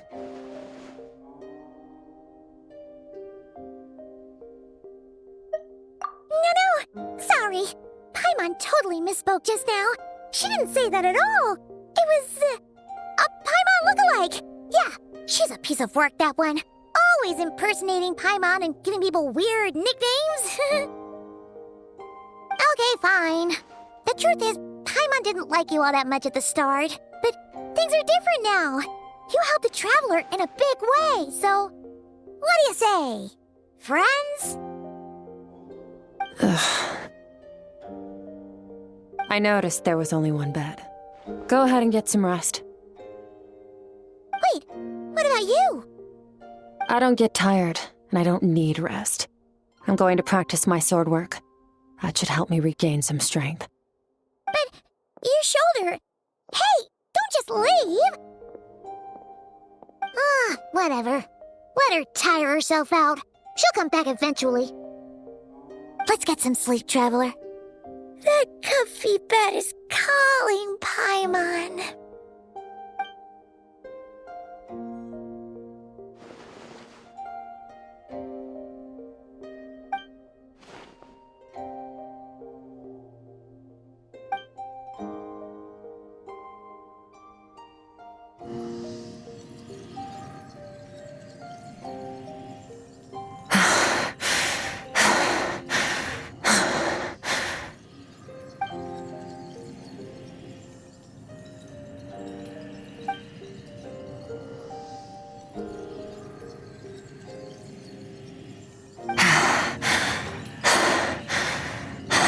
Quiet.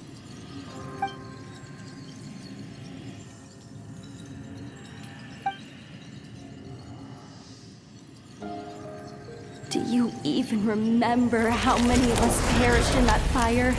How many bodies were left to rot on the scorched earth? Yet you alone live on. Keep your gaze fixed on your blade. You don't deserve to rest.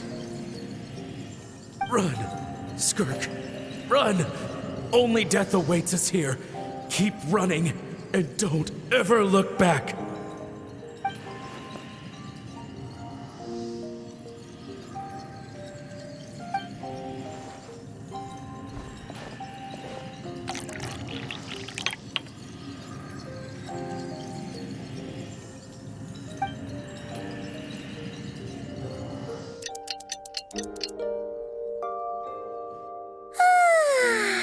Getting an early night's sleep is the best. That bed was so comfy. Wait, Skirk? Have you been sitting out here the whole night? The bed's all yours if you want it.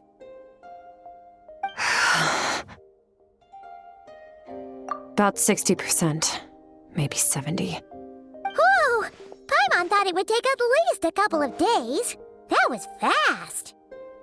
No, not fast enough.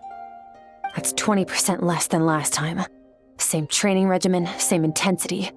Nothing felt different, but somehow the outcome fell short. No, I think the problem's with me. I need to meditate for the next 2 days. Deep introspection should help me find the issue. Ooh, sounds intense. We'll watch over you in the meantime, then. Thanks. See you in 2 days.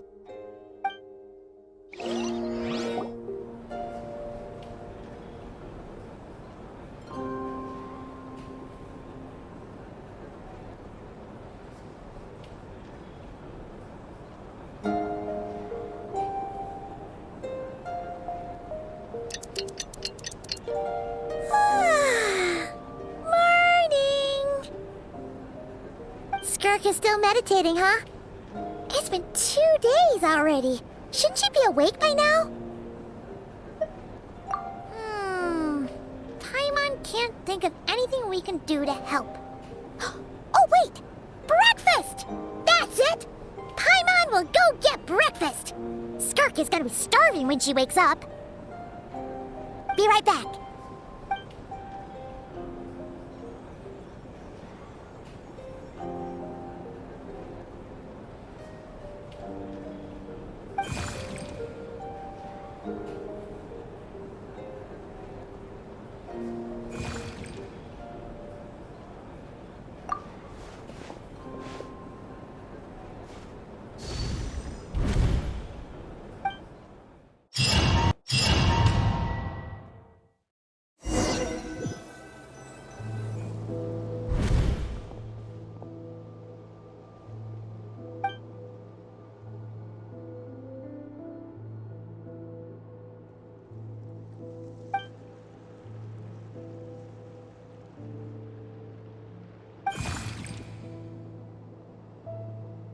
That's right. This is Skirk's inner world. Think of it as the threshold between the soul and dreams. This isn't your first time here, but what you remember is probably a space covered in darkness. I only managed to illuminate a small portion for you back then. Actually, it's my first time talking to someone like this. I only managed to break free and bring you here because the injury weakened her power. I guess that's why I can speak again, too. Call it fate, if you want. I think that's the word they use in this world for lucky coincidences like this, right? Now, before I take you to her, I gotta ask. You're the first outside visitor to ever come here, so what's your impression of this place? Oh, you noticed. This river represents Skirk's strength. Strength accumulates over time. It is the summation of a person's lived experience. So this river is where all the fragments of Skirk's life should converge into a single stream of memories and emotions, flowing forward as one. But as you can see, this river has been severed numerous times. It's because Skirk doesn't like who she was in the past. And all she sees reflected in the river is a disgraceful shadow of who she was. She cuts through water and rock with the sword of reason, severs her connection with the past, and begins anew. You must learn to shut out all the pointless emotion.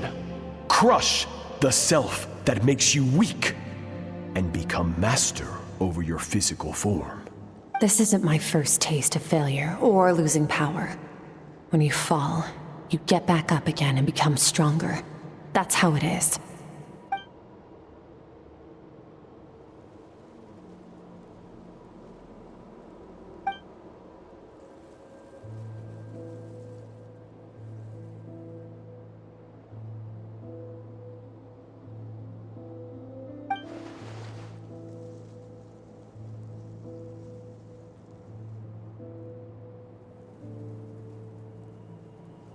The answer to one mystery invites another question, I see. Let's follow the river upstream. There among the cliffs, among the memories etched into her heart, lies the truth of it all. Soon, you'll understand everything.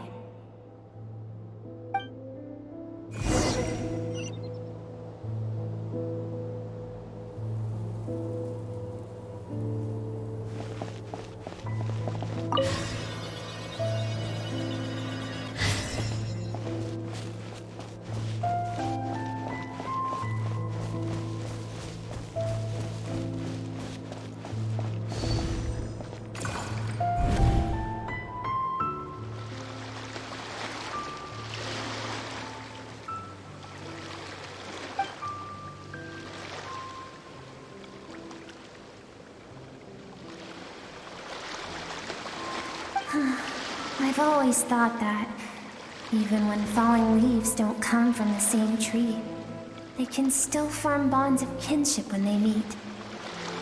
like meteors. You both made a journey through the stars. Both travelers who have landed on a planet that is not your home.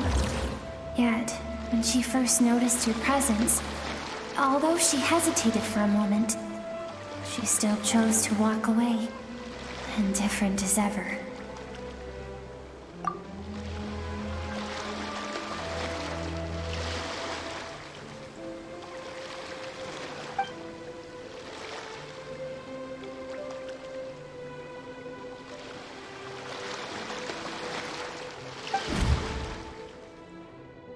Seems like you've answered your own question. Skirk sees herself as a trespasser in this world. She's made a conscious choice to avoid altering its path. But the reason for that decision stems from events much earlier on in her life. Let's keep going. It's still a long way to the source of the river.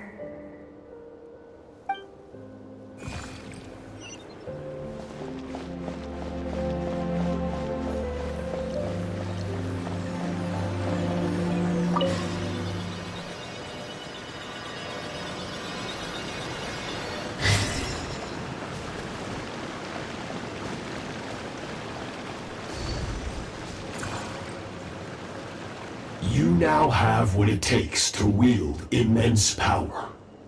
From this day forth, I shall teach you no more. No one can become a worthy warrior through imitation alone. I have given you fangs and claws. Now, you must learn to hunt. You wish me to travel the world beyond on my own, Master? Indeed. Make new friends. Embark on your own journey. And piece together a new future from the shattered remnants of your past. We will still have contact through the abyss. But know this. One day, I will take the life you worked so hard to rebuild and reduce it to ashes. Just like the fire that haunts your mind. Why do you do that? I have told you before. Fear is the catalyst for human evolution. You have tasted loss. You have known fear so deep it can be felt in the bones. But as living beings, we all have an instinct to detach from that which harms us. And thus pain dampens over time, and the acrid taste of fear becomes but a distant memory. Yet now, I have bestowed upon you the gift of fear eternal. It will drown you in the nightmare of your childhood, or it shall drive you to defeat me, whatever the cost.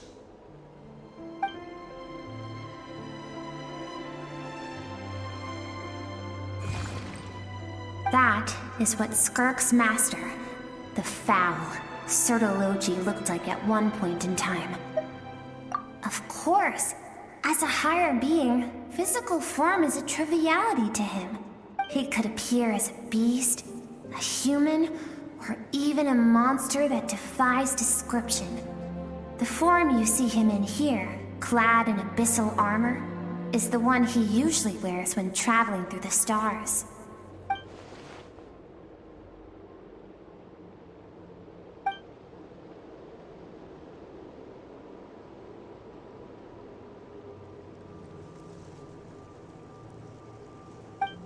For certain reasons, I need to bridge the power gap between me and my master as quickly as possible. But first, I need to understand the source of his strength. To do that, I need to follow in his footsteps, walk the path he once walked, and somewhere along the way, I'll find out how to defeat him. That is my sole focus and purpose.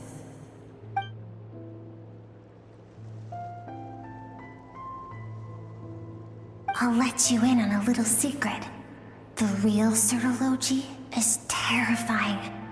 The scope of his power is impossible to understand until you experience it firsthand. It is absolute, the power to crush all things. Shall we keep going? Let's see. We're about halfway there.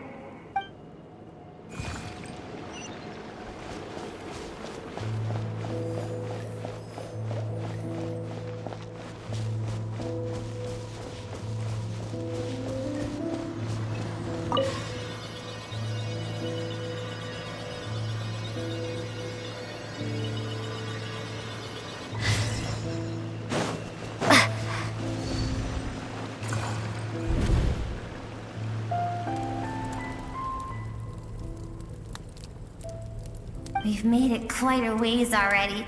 This is Skirk, when she first began training under Sertology. I have set your broken wrist. Tomorrow, you're to train twice as hard. No tears this time. Good. Attempting to garner sympathy through tears is a habit of the weak. A pitiful, useless ploy. Can I ask a question, Master? Why did you save me? I keep thinking, maybe it would be better if I had died. I wouldn't be haunted by that fire all the time. I wouldn't have to go on like this. I saved you because I have a plan for you. It has been too long since I fought a battle that demanded my full strength, and I hunger for it. Every so-called genius and prodigy I have faced has crumbled like sand underfoot. Before me, even fate bends the knee. So, I will teach you everything I know. Train you by whatever means necessary, in the hope that one day, you might surprise me. But I don't want to draw my sword against you, Master. What you want matters little. Among the boundless sea of stars, the cries of the weak are but faint murmurs that disappear into the void. You of all people know that well. Yes, Master. From that day forward, all she knew was grueling training, emptiness, and fatigue. After some time, her talent bloomed, and she gained control over her emotions, like her master. How should I put it? It was not that human emotion disappeared from her heart, but that reason came to dictate all she was allowed to feel. I suppose it was at this point that she became the Skirk you know today.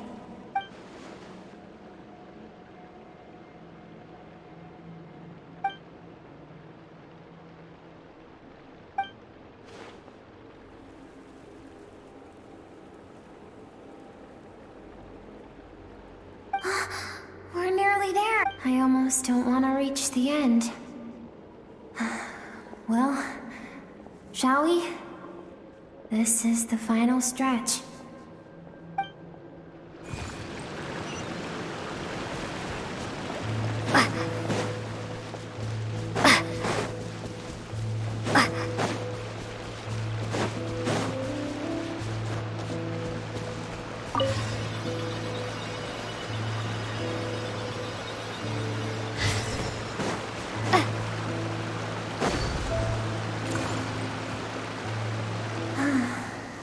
These are Skirk's happiest memories.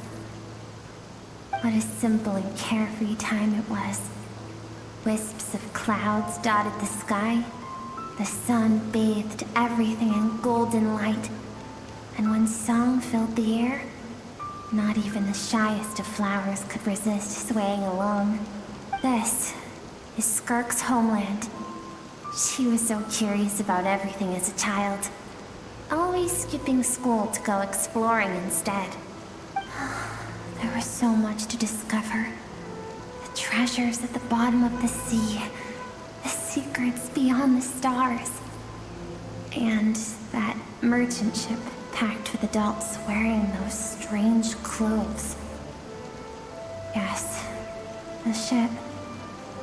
That was the beginning of the end. It was a spaceship. When it arrived, the people that disembarked wore smiles on their faces and spoke of friendship. They claimed to be merchants from a neighboring planet, looking to establish trade. Skirk's parents, her relatives, her neighbors, everyone welcomed the newcomers with open arms and allowed them to explore the planet. To them, the visitors were guests and should be treated with hospitality. No one had any idea of what was to come. Several months later, an army of unknown origin arrived without warning and carried out a ruthless campaign to destroy everything and everyone on the planet. Skirk had skipped school that day, like so many times before, so she was not caught in the immediate wave of destruction. But when she came home that day, only fire and ruin awaited her. Countless people cried out to her for help. People she knew and loved. Friends and relatives. The little girl who lived next door. The shop owner with the bad leg. The bad-tempered teacher she had made fun of just that morning. Their lives were discarded like worthless trash as the fire consumed one life after another. Skirk was helpless. All she could do was run. And so she did. She kept running until an unexpected figure crossed her path. If Sertology hadn't been there in that moment, the fire would have claimed her life too. And there she would have remained, left to rot in the scorched earth, with no answer as to why any of this was happening. Because she and her people were seen as a threat. As the initial merchant ship explored the planet, they discovered that it hadn't always had the condition to support life. Yet there was evidence of human activity, even during the periods of extreme heat or cold in the past. Further research revealed that, over time, the people of this planet had evolved the ability to adapt to any type of environment or energy source. For that reason, the outsiders viewed them as a potential threat, and decided to eliminate them before the threat could rear its head. And so, the army was called, and the so-called danger was wiped from the face of the planet. Senseless, isn't it? Deemed a threat because of a gift they didn't even know they had. Perhaps it was their own innocence and kindness that doomed them. But in the end, that was lost to the blaze as well. If those with power get to decide good and evil, then all you can trust in is the sword in your hand. And so, before death could claim her, she ran. She ran and never stopped. No one wants to relive their most painful moments. Well, that brings us to the end of the story. This is as far as we can go. Skirk is waiting over there. For both of us. Let's go to her. It's time to fulfill my purpose. And my greatest wish over all these years.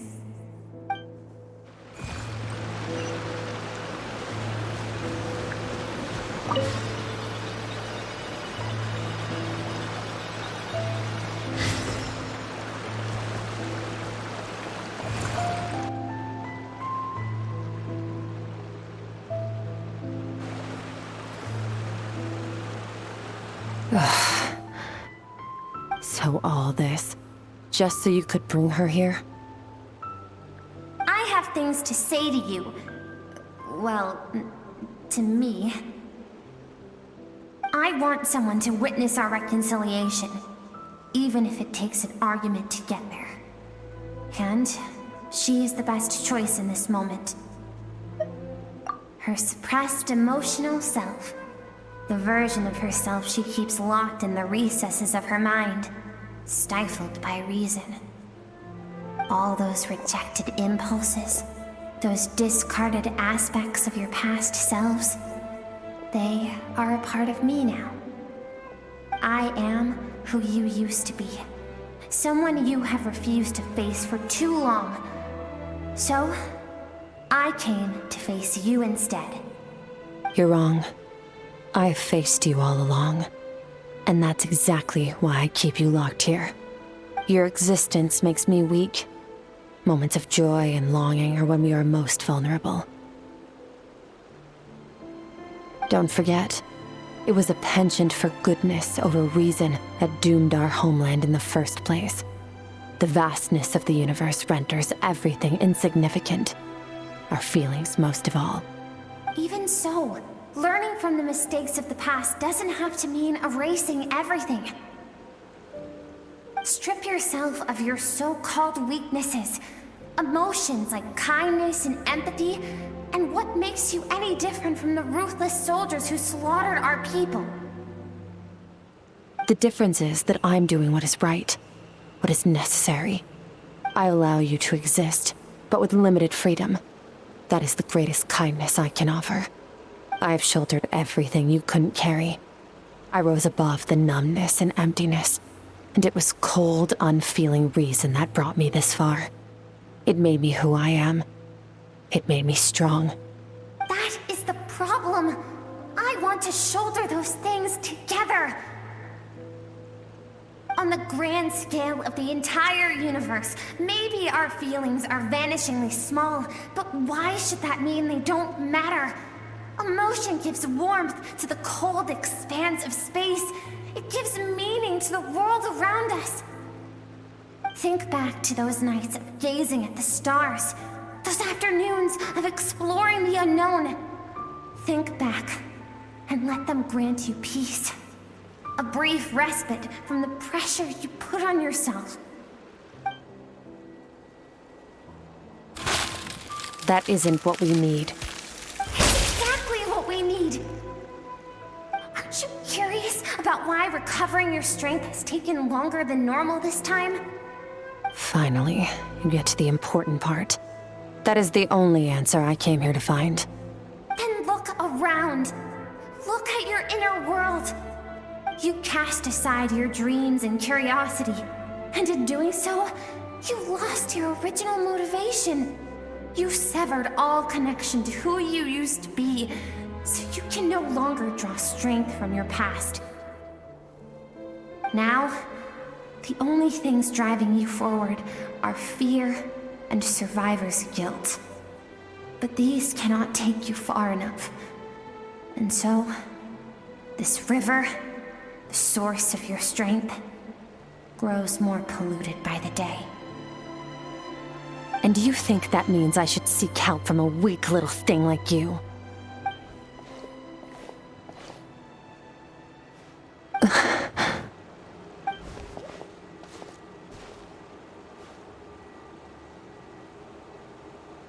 Thank you for saying that. I knew bringing you here would be the right choice. To be honest, I'm not here to argue with you. This isn't about who's right or wrong. And in fact, I agree that in order to make it through the wake of that tragedy, we had to distance ourselves from the pain through reason over emotion. But what is right at one point in time isn't always right forever. I know you will never forget that fire. I know the fact that you were the sole survivor fills you with guilt. And I know that among the voices that haunt you, mine is there too. Because deep down, you know that you didn't turn out to be the person you wanted to be. All those unfulfilled hopes are like knives to the heart. And I don't want you to hurt anymore. So even if you can't accept me, I hope, at least, that you can let go. I keep thinking, maybe it would be better if I had died. I wouldn't be haunted by that fire all the time. I wouldn't have to go on like this.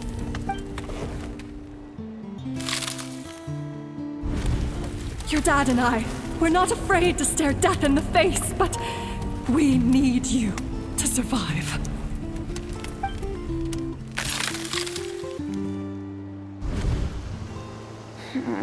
I'm sick of being a kid. There's so many amazing things out there, and I'm ready to see them all.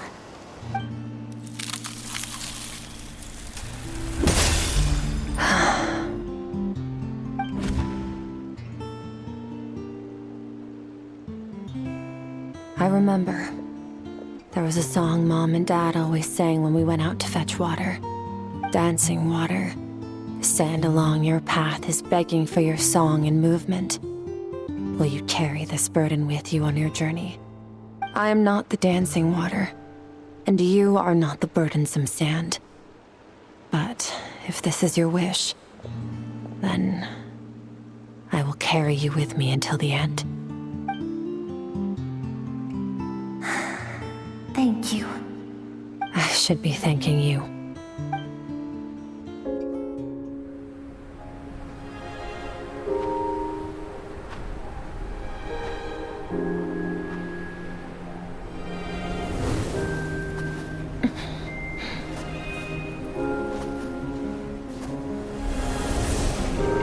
Run, Skirk, run!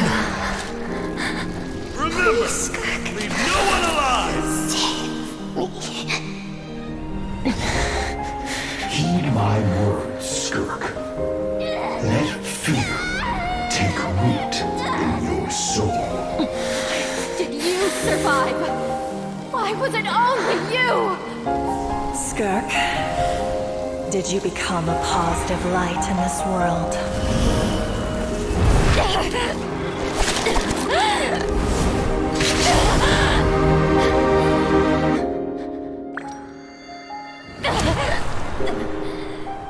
Hey, this doesn't have to be the end.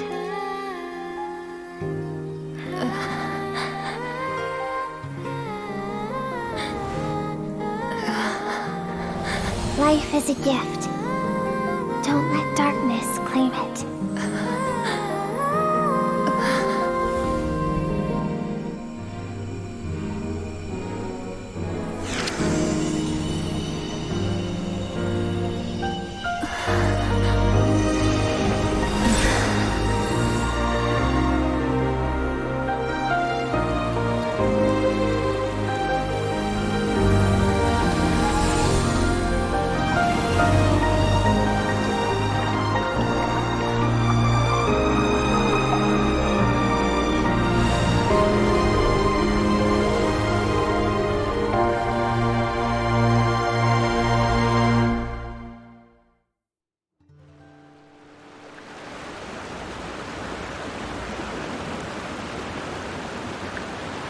So, you saw my memories then.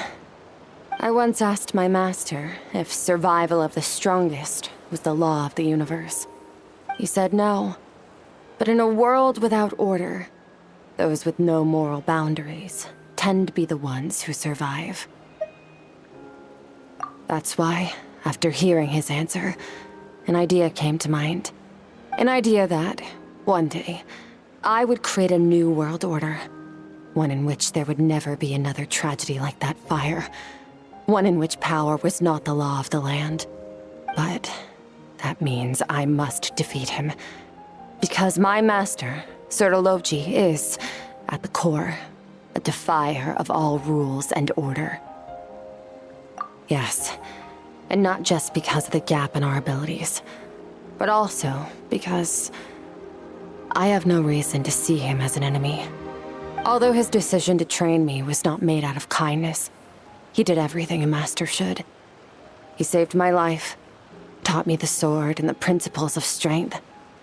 And for that, I respect him. I know, and it's not something I want. But Master never goes back on his word. I have to treat everything he says as a promise. He's no longer into that. But he sends me messages through the abyss every now and then. Most of them are simple greetings, or an answer to one of my questions. Every time I hear from him, my heart skips a beat. And I wonder if this is the moment where he'll finally appear before me and tear down everything I've built to pieces. Maybe that means I do live in eternal fear, just like he said. Yes, I respect him, but I'm also afraid of him. And for that reason, the pursuit of strength consumes every moment of my life. I don't know what Master has planned, but I have to be ready. Help me? Why? This isn't your fight.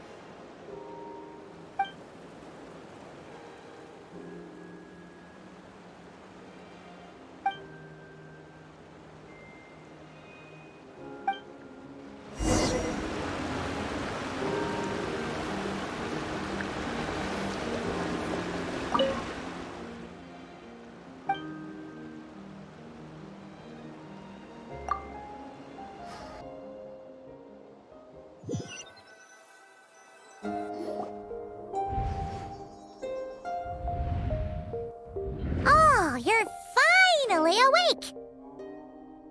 Honestly, Paimon was gone for like 2 seconds and then she comes back and finds you both unconscious? Oh, you scared Paimon half to death! You're both okay, right? What does it look like? Only water from the source can cleanse the rot and filth that flows from the past into the future. I taught you to incorporate the experiences from your journey into how you fight.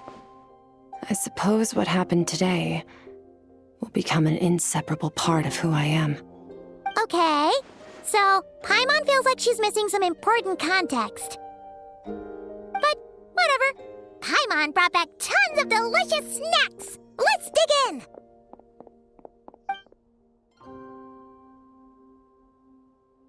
All right. It's about time we finished what we started. We're gonna deal with this thief for good, right? This time, I'm not going to tell you to hold back. But having digested even more power in the meantime, he's going to be tougher than before. The good news is, we have no reason to pull our punches this time. So, let's go. Same place as last time.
Wait, isn't that the form the all-devouring narwhal changed into? How come he knows that, too? Really? So, you're telling Paimon that giant whale and this guy can both turn into the fowl? How does that work? It's a subconscious instinct. Any intelligent being who longs for his level of strength is bound to mimic his appearance. It's a natural response after encountering someone as powerful as Master. To them, he represents ultimate power. We know the person before us has encountered Master, and we know he stole a portion of my power. So it's not surprising that he would assume this form. Okay. Oh, the closer Paimon looks, the more intimidating it gets. Nervalette isn't here this time, so it's up to us. He won't have the nerve to steal again after we're done with him. Let's teach this guy a lesson.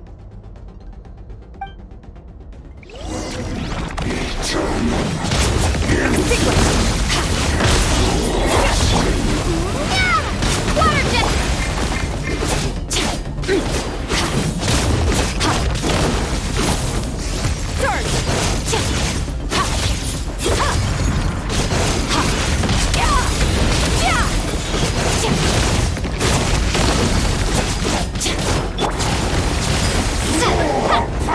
Haven't forgotten your training, I hope.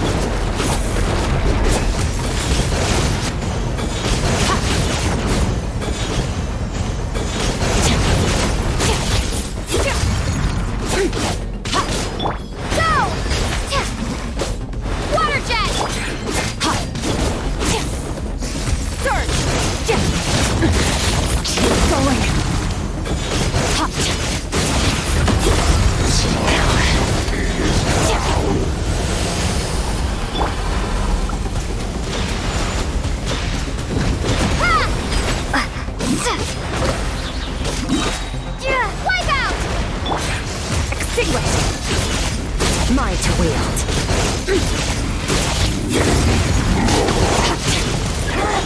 Go! Beyond this world.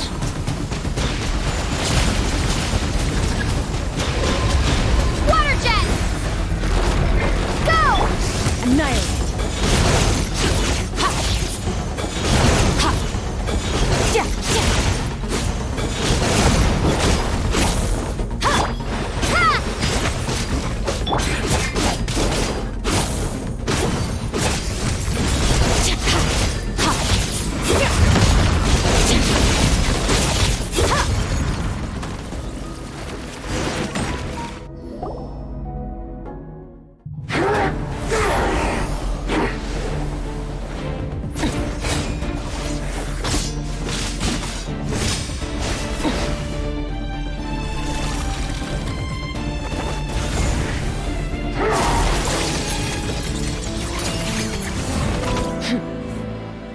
Haven't had enough of my power.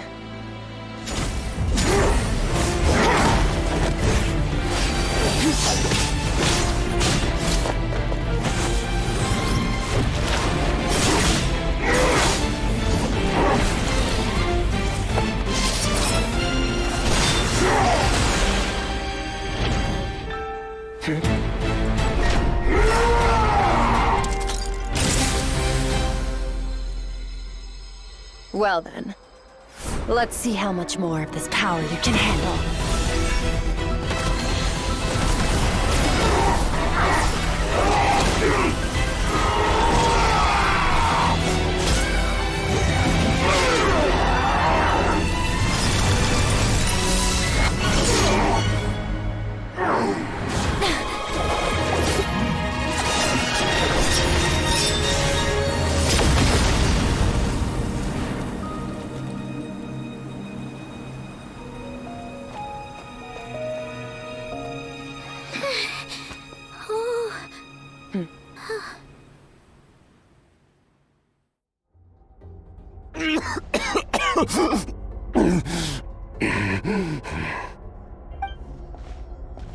Well, have you come to your senses?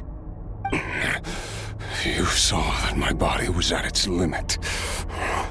So, you deliberately channeled your power into me, knowing that it would destroy my shell from within.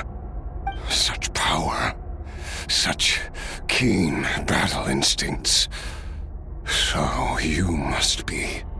Skirk, Sertologi's disciple. How long has it been? How long has he been away from Tevat? Hundreds of years. Hundreds? Sorry. It's a lot to take in. I should introduce myself. I am Skofnungar, a friend of your master and one of his followers. This is the first time I've heard your name, Skirk. But hundreds of years ago, I knew you existed. And I knew you would come here. Hundreds of years ago? Sounds like you and Master have quite the history. Care to tell us about it? Of course. Might as well take advantage of a clear head while I can. The story starts a long, long time ago. I was born into a noble family in Conria. As the eldest son, I was set to inherit our title. But I contracted an incurable illness as a child, and everyone gave up on me. I trained the sword harder than anyone else, defeated all of my peers. But it was all in vain. When other people looked at me, all I saw in their eyes was pity or a strange glee in my misfortune. Even my parents were just waiting for me to die. Over time, my heart hardened, and I became aimless. That was the point where I met your master, Sertologi. We were similar in age, but different in background. He was born in prison, the son of criminals who had been sentenced to death. He spent his childhood wandering the streets, facing more criticism than the literary works in the Universitas Magistrorum. Yet, he always wore a smile on his face, as if kindness and malice were one and the same, and he could not see the difference. I still remember what he said to me when we first met. You need to fight to survive. Even if it's a losing battle, it should light a fire under you.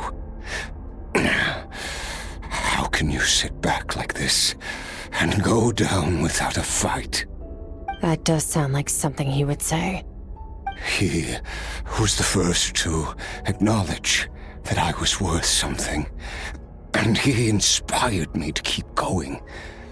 When we sparred together, it was the first time I'd actually felt the thrill of combat. When I was 10, he stole forbidden research materials and managed to cure my illness. It was like there was nothing in this world he couldn't accomplish. When it came to the human form, he was always intent on pushing the boundaries of possibility. But somewhere along the way, I fell behind. My talents were nothing compared to his, and at some point, I realized he had pulled so far ahead, I was too embarrassed to even ask him to spar. After his grand endeavor was successful, he sought me out and said to me, "This planet no longer holds anything of interest to me, so I'm leaving. But first, I have an offer. I can use a power I have just refined to break the curse of immortality for you. Your death was once what we worked so hard to prevent. But the immortality you now face is a different kind of pain altogether." I'll pass. Immortality doesn't sound so bad to me. Since I can't die, it means I have an infinite amount of time to get stronger. Maybe I'll finally catch up to you one day, and we can spar like we used to. Are you sure? I cannot say when I will return. Your body, or rather, your soul, might not be able to withstand this curse. All I can do is try.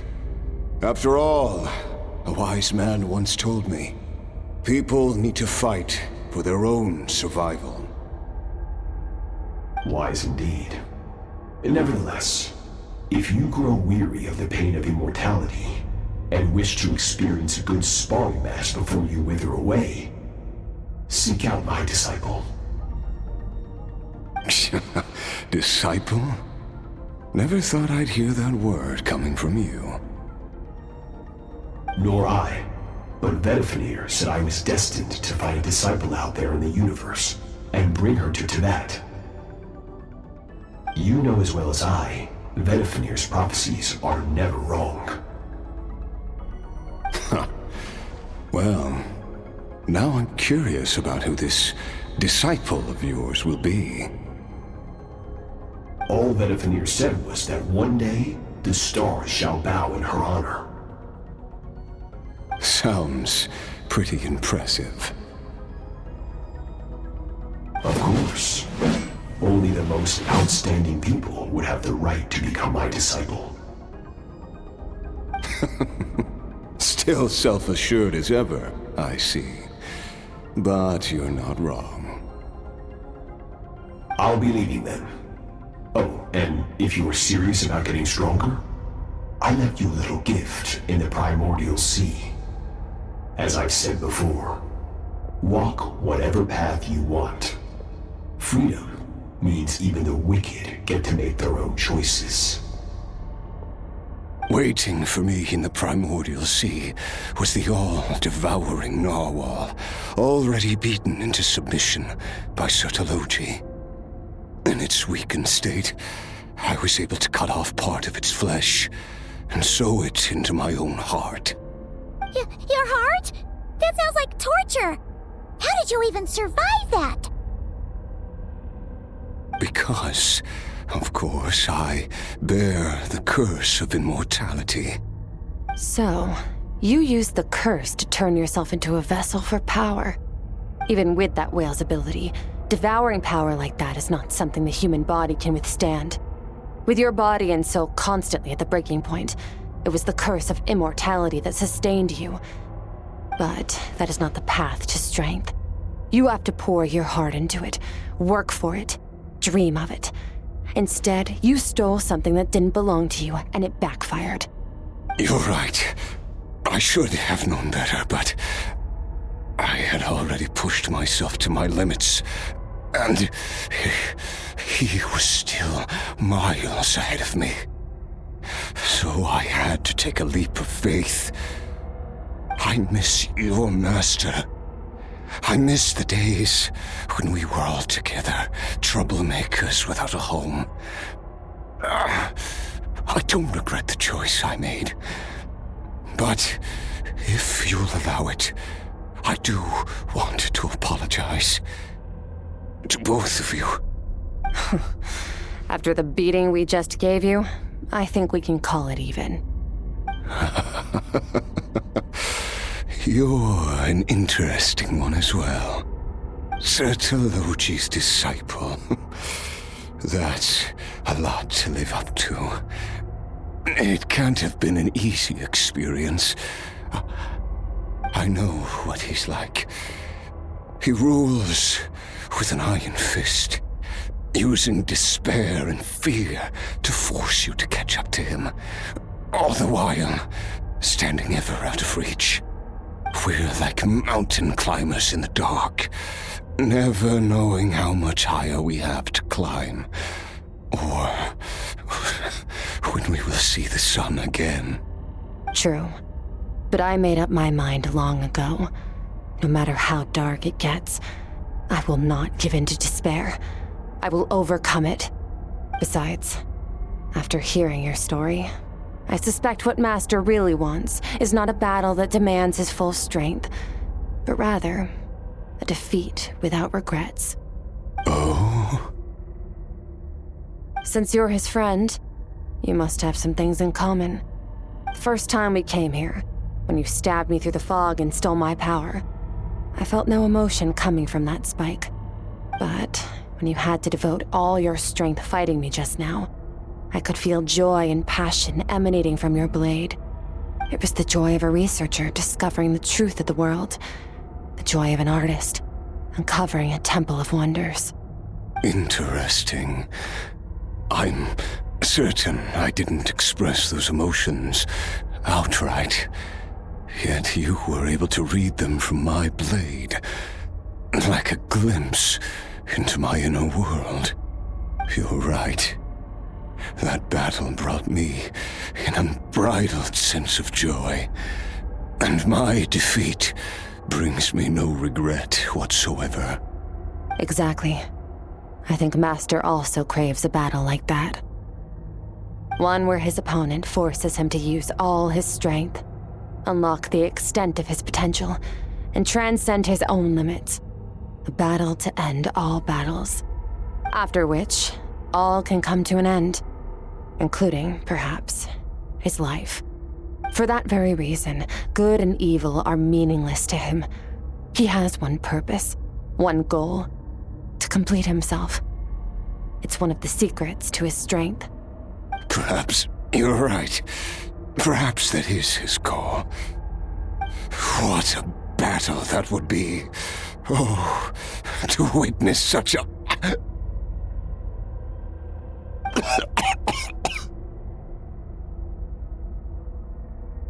Are you okay? Too many different kinds of power are surging through my body. The curse of immortality allows it all to coexist. but it does not remove the pain. I won't be able to hold on to my sanity for much longer. What a shame. I would have loved to witness that battle.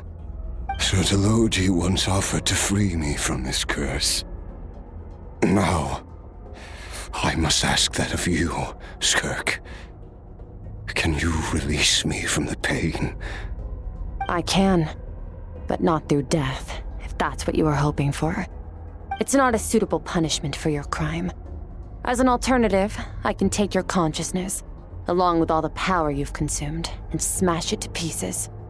The impurities will dissipate, and under the curse of immortality, your mind and body will regenerate.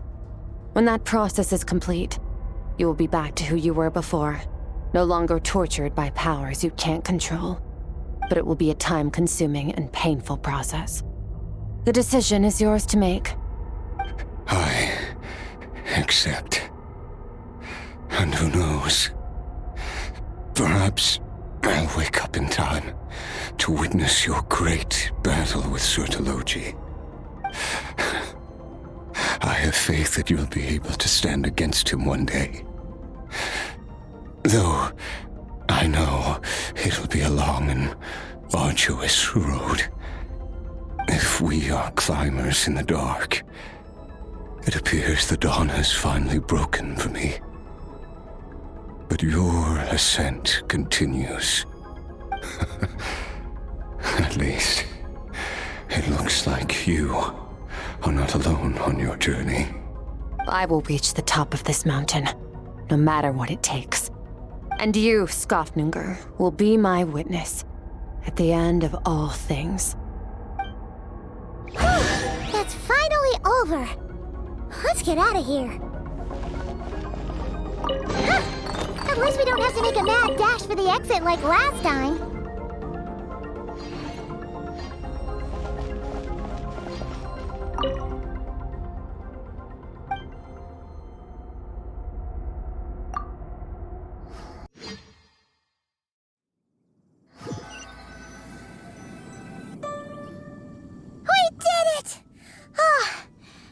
Been a few days, but it feels like forever. Once again, we've proved there's nothing we can't overcome. We're just that awesome. Wow, you sound even more confident than usual. Guess you really have become stronger. Today sure went by fast. It's night already. Oh wait, that reminds Paimon. The stars you mentioned, the ones that died out, are they back now? Yes. The power Skofnungr stole has been returned. So, the stars have regained their light. Great! Huh, it's crazy that you even noticed their light was gone. There are so many stars in the sky. If a few disappeared, Paimon definitely wouldn't be able to tell. I suppose it's because I have gazed upon this sky for centuries. The false stars, hanging in the meticulously planned sky, glittering with rotten light. It's not real. And yet, it is for that very reason that I can look upon it and enjoy the momentary peace it brings. Even the most beautiful of bubbles has to burst. We will return to the real universe one day, whether of our own volition or not. Time marches ever forward. Even the innocent and naive will taste life's bitterness. Yet through hardship, we grow until we learn to seize the sands of time for ourselves and uncover our true strength. Though we gaze upon a false sky, its vastness and majesty is palpable.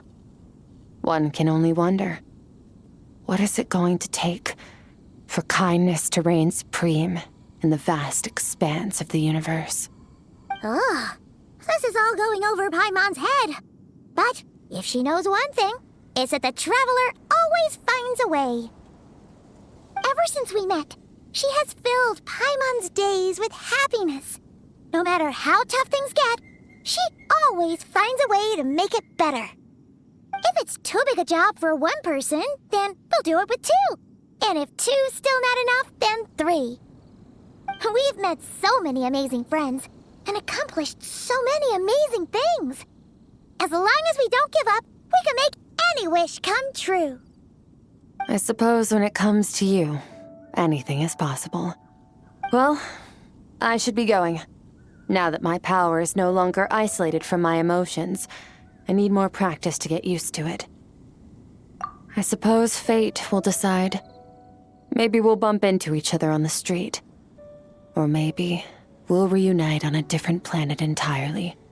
Regardless, reunions and partings are but passing moments. More than anything, I hope that at the end of this journey, wherever it takes us, we stand in a world reborn. One without war, pain, or forced partings. One where new life can bloom, even where there was once nothing but scorched earth. For this, we must all work to become stronger. If that's what you want to call me, I won't object. Goodbye.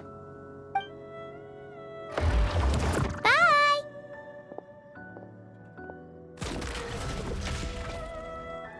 Is it just Paimon, or is she being nicer than before? We definitely count as friends after all that, don't you think?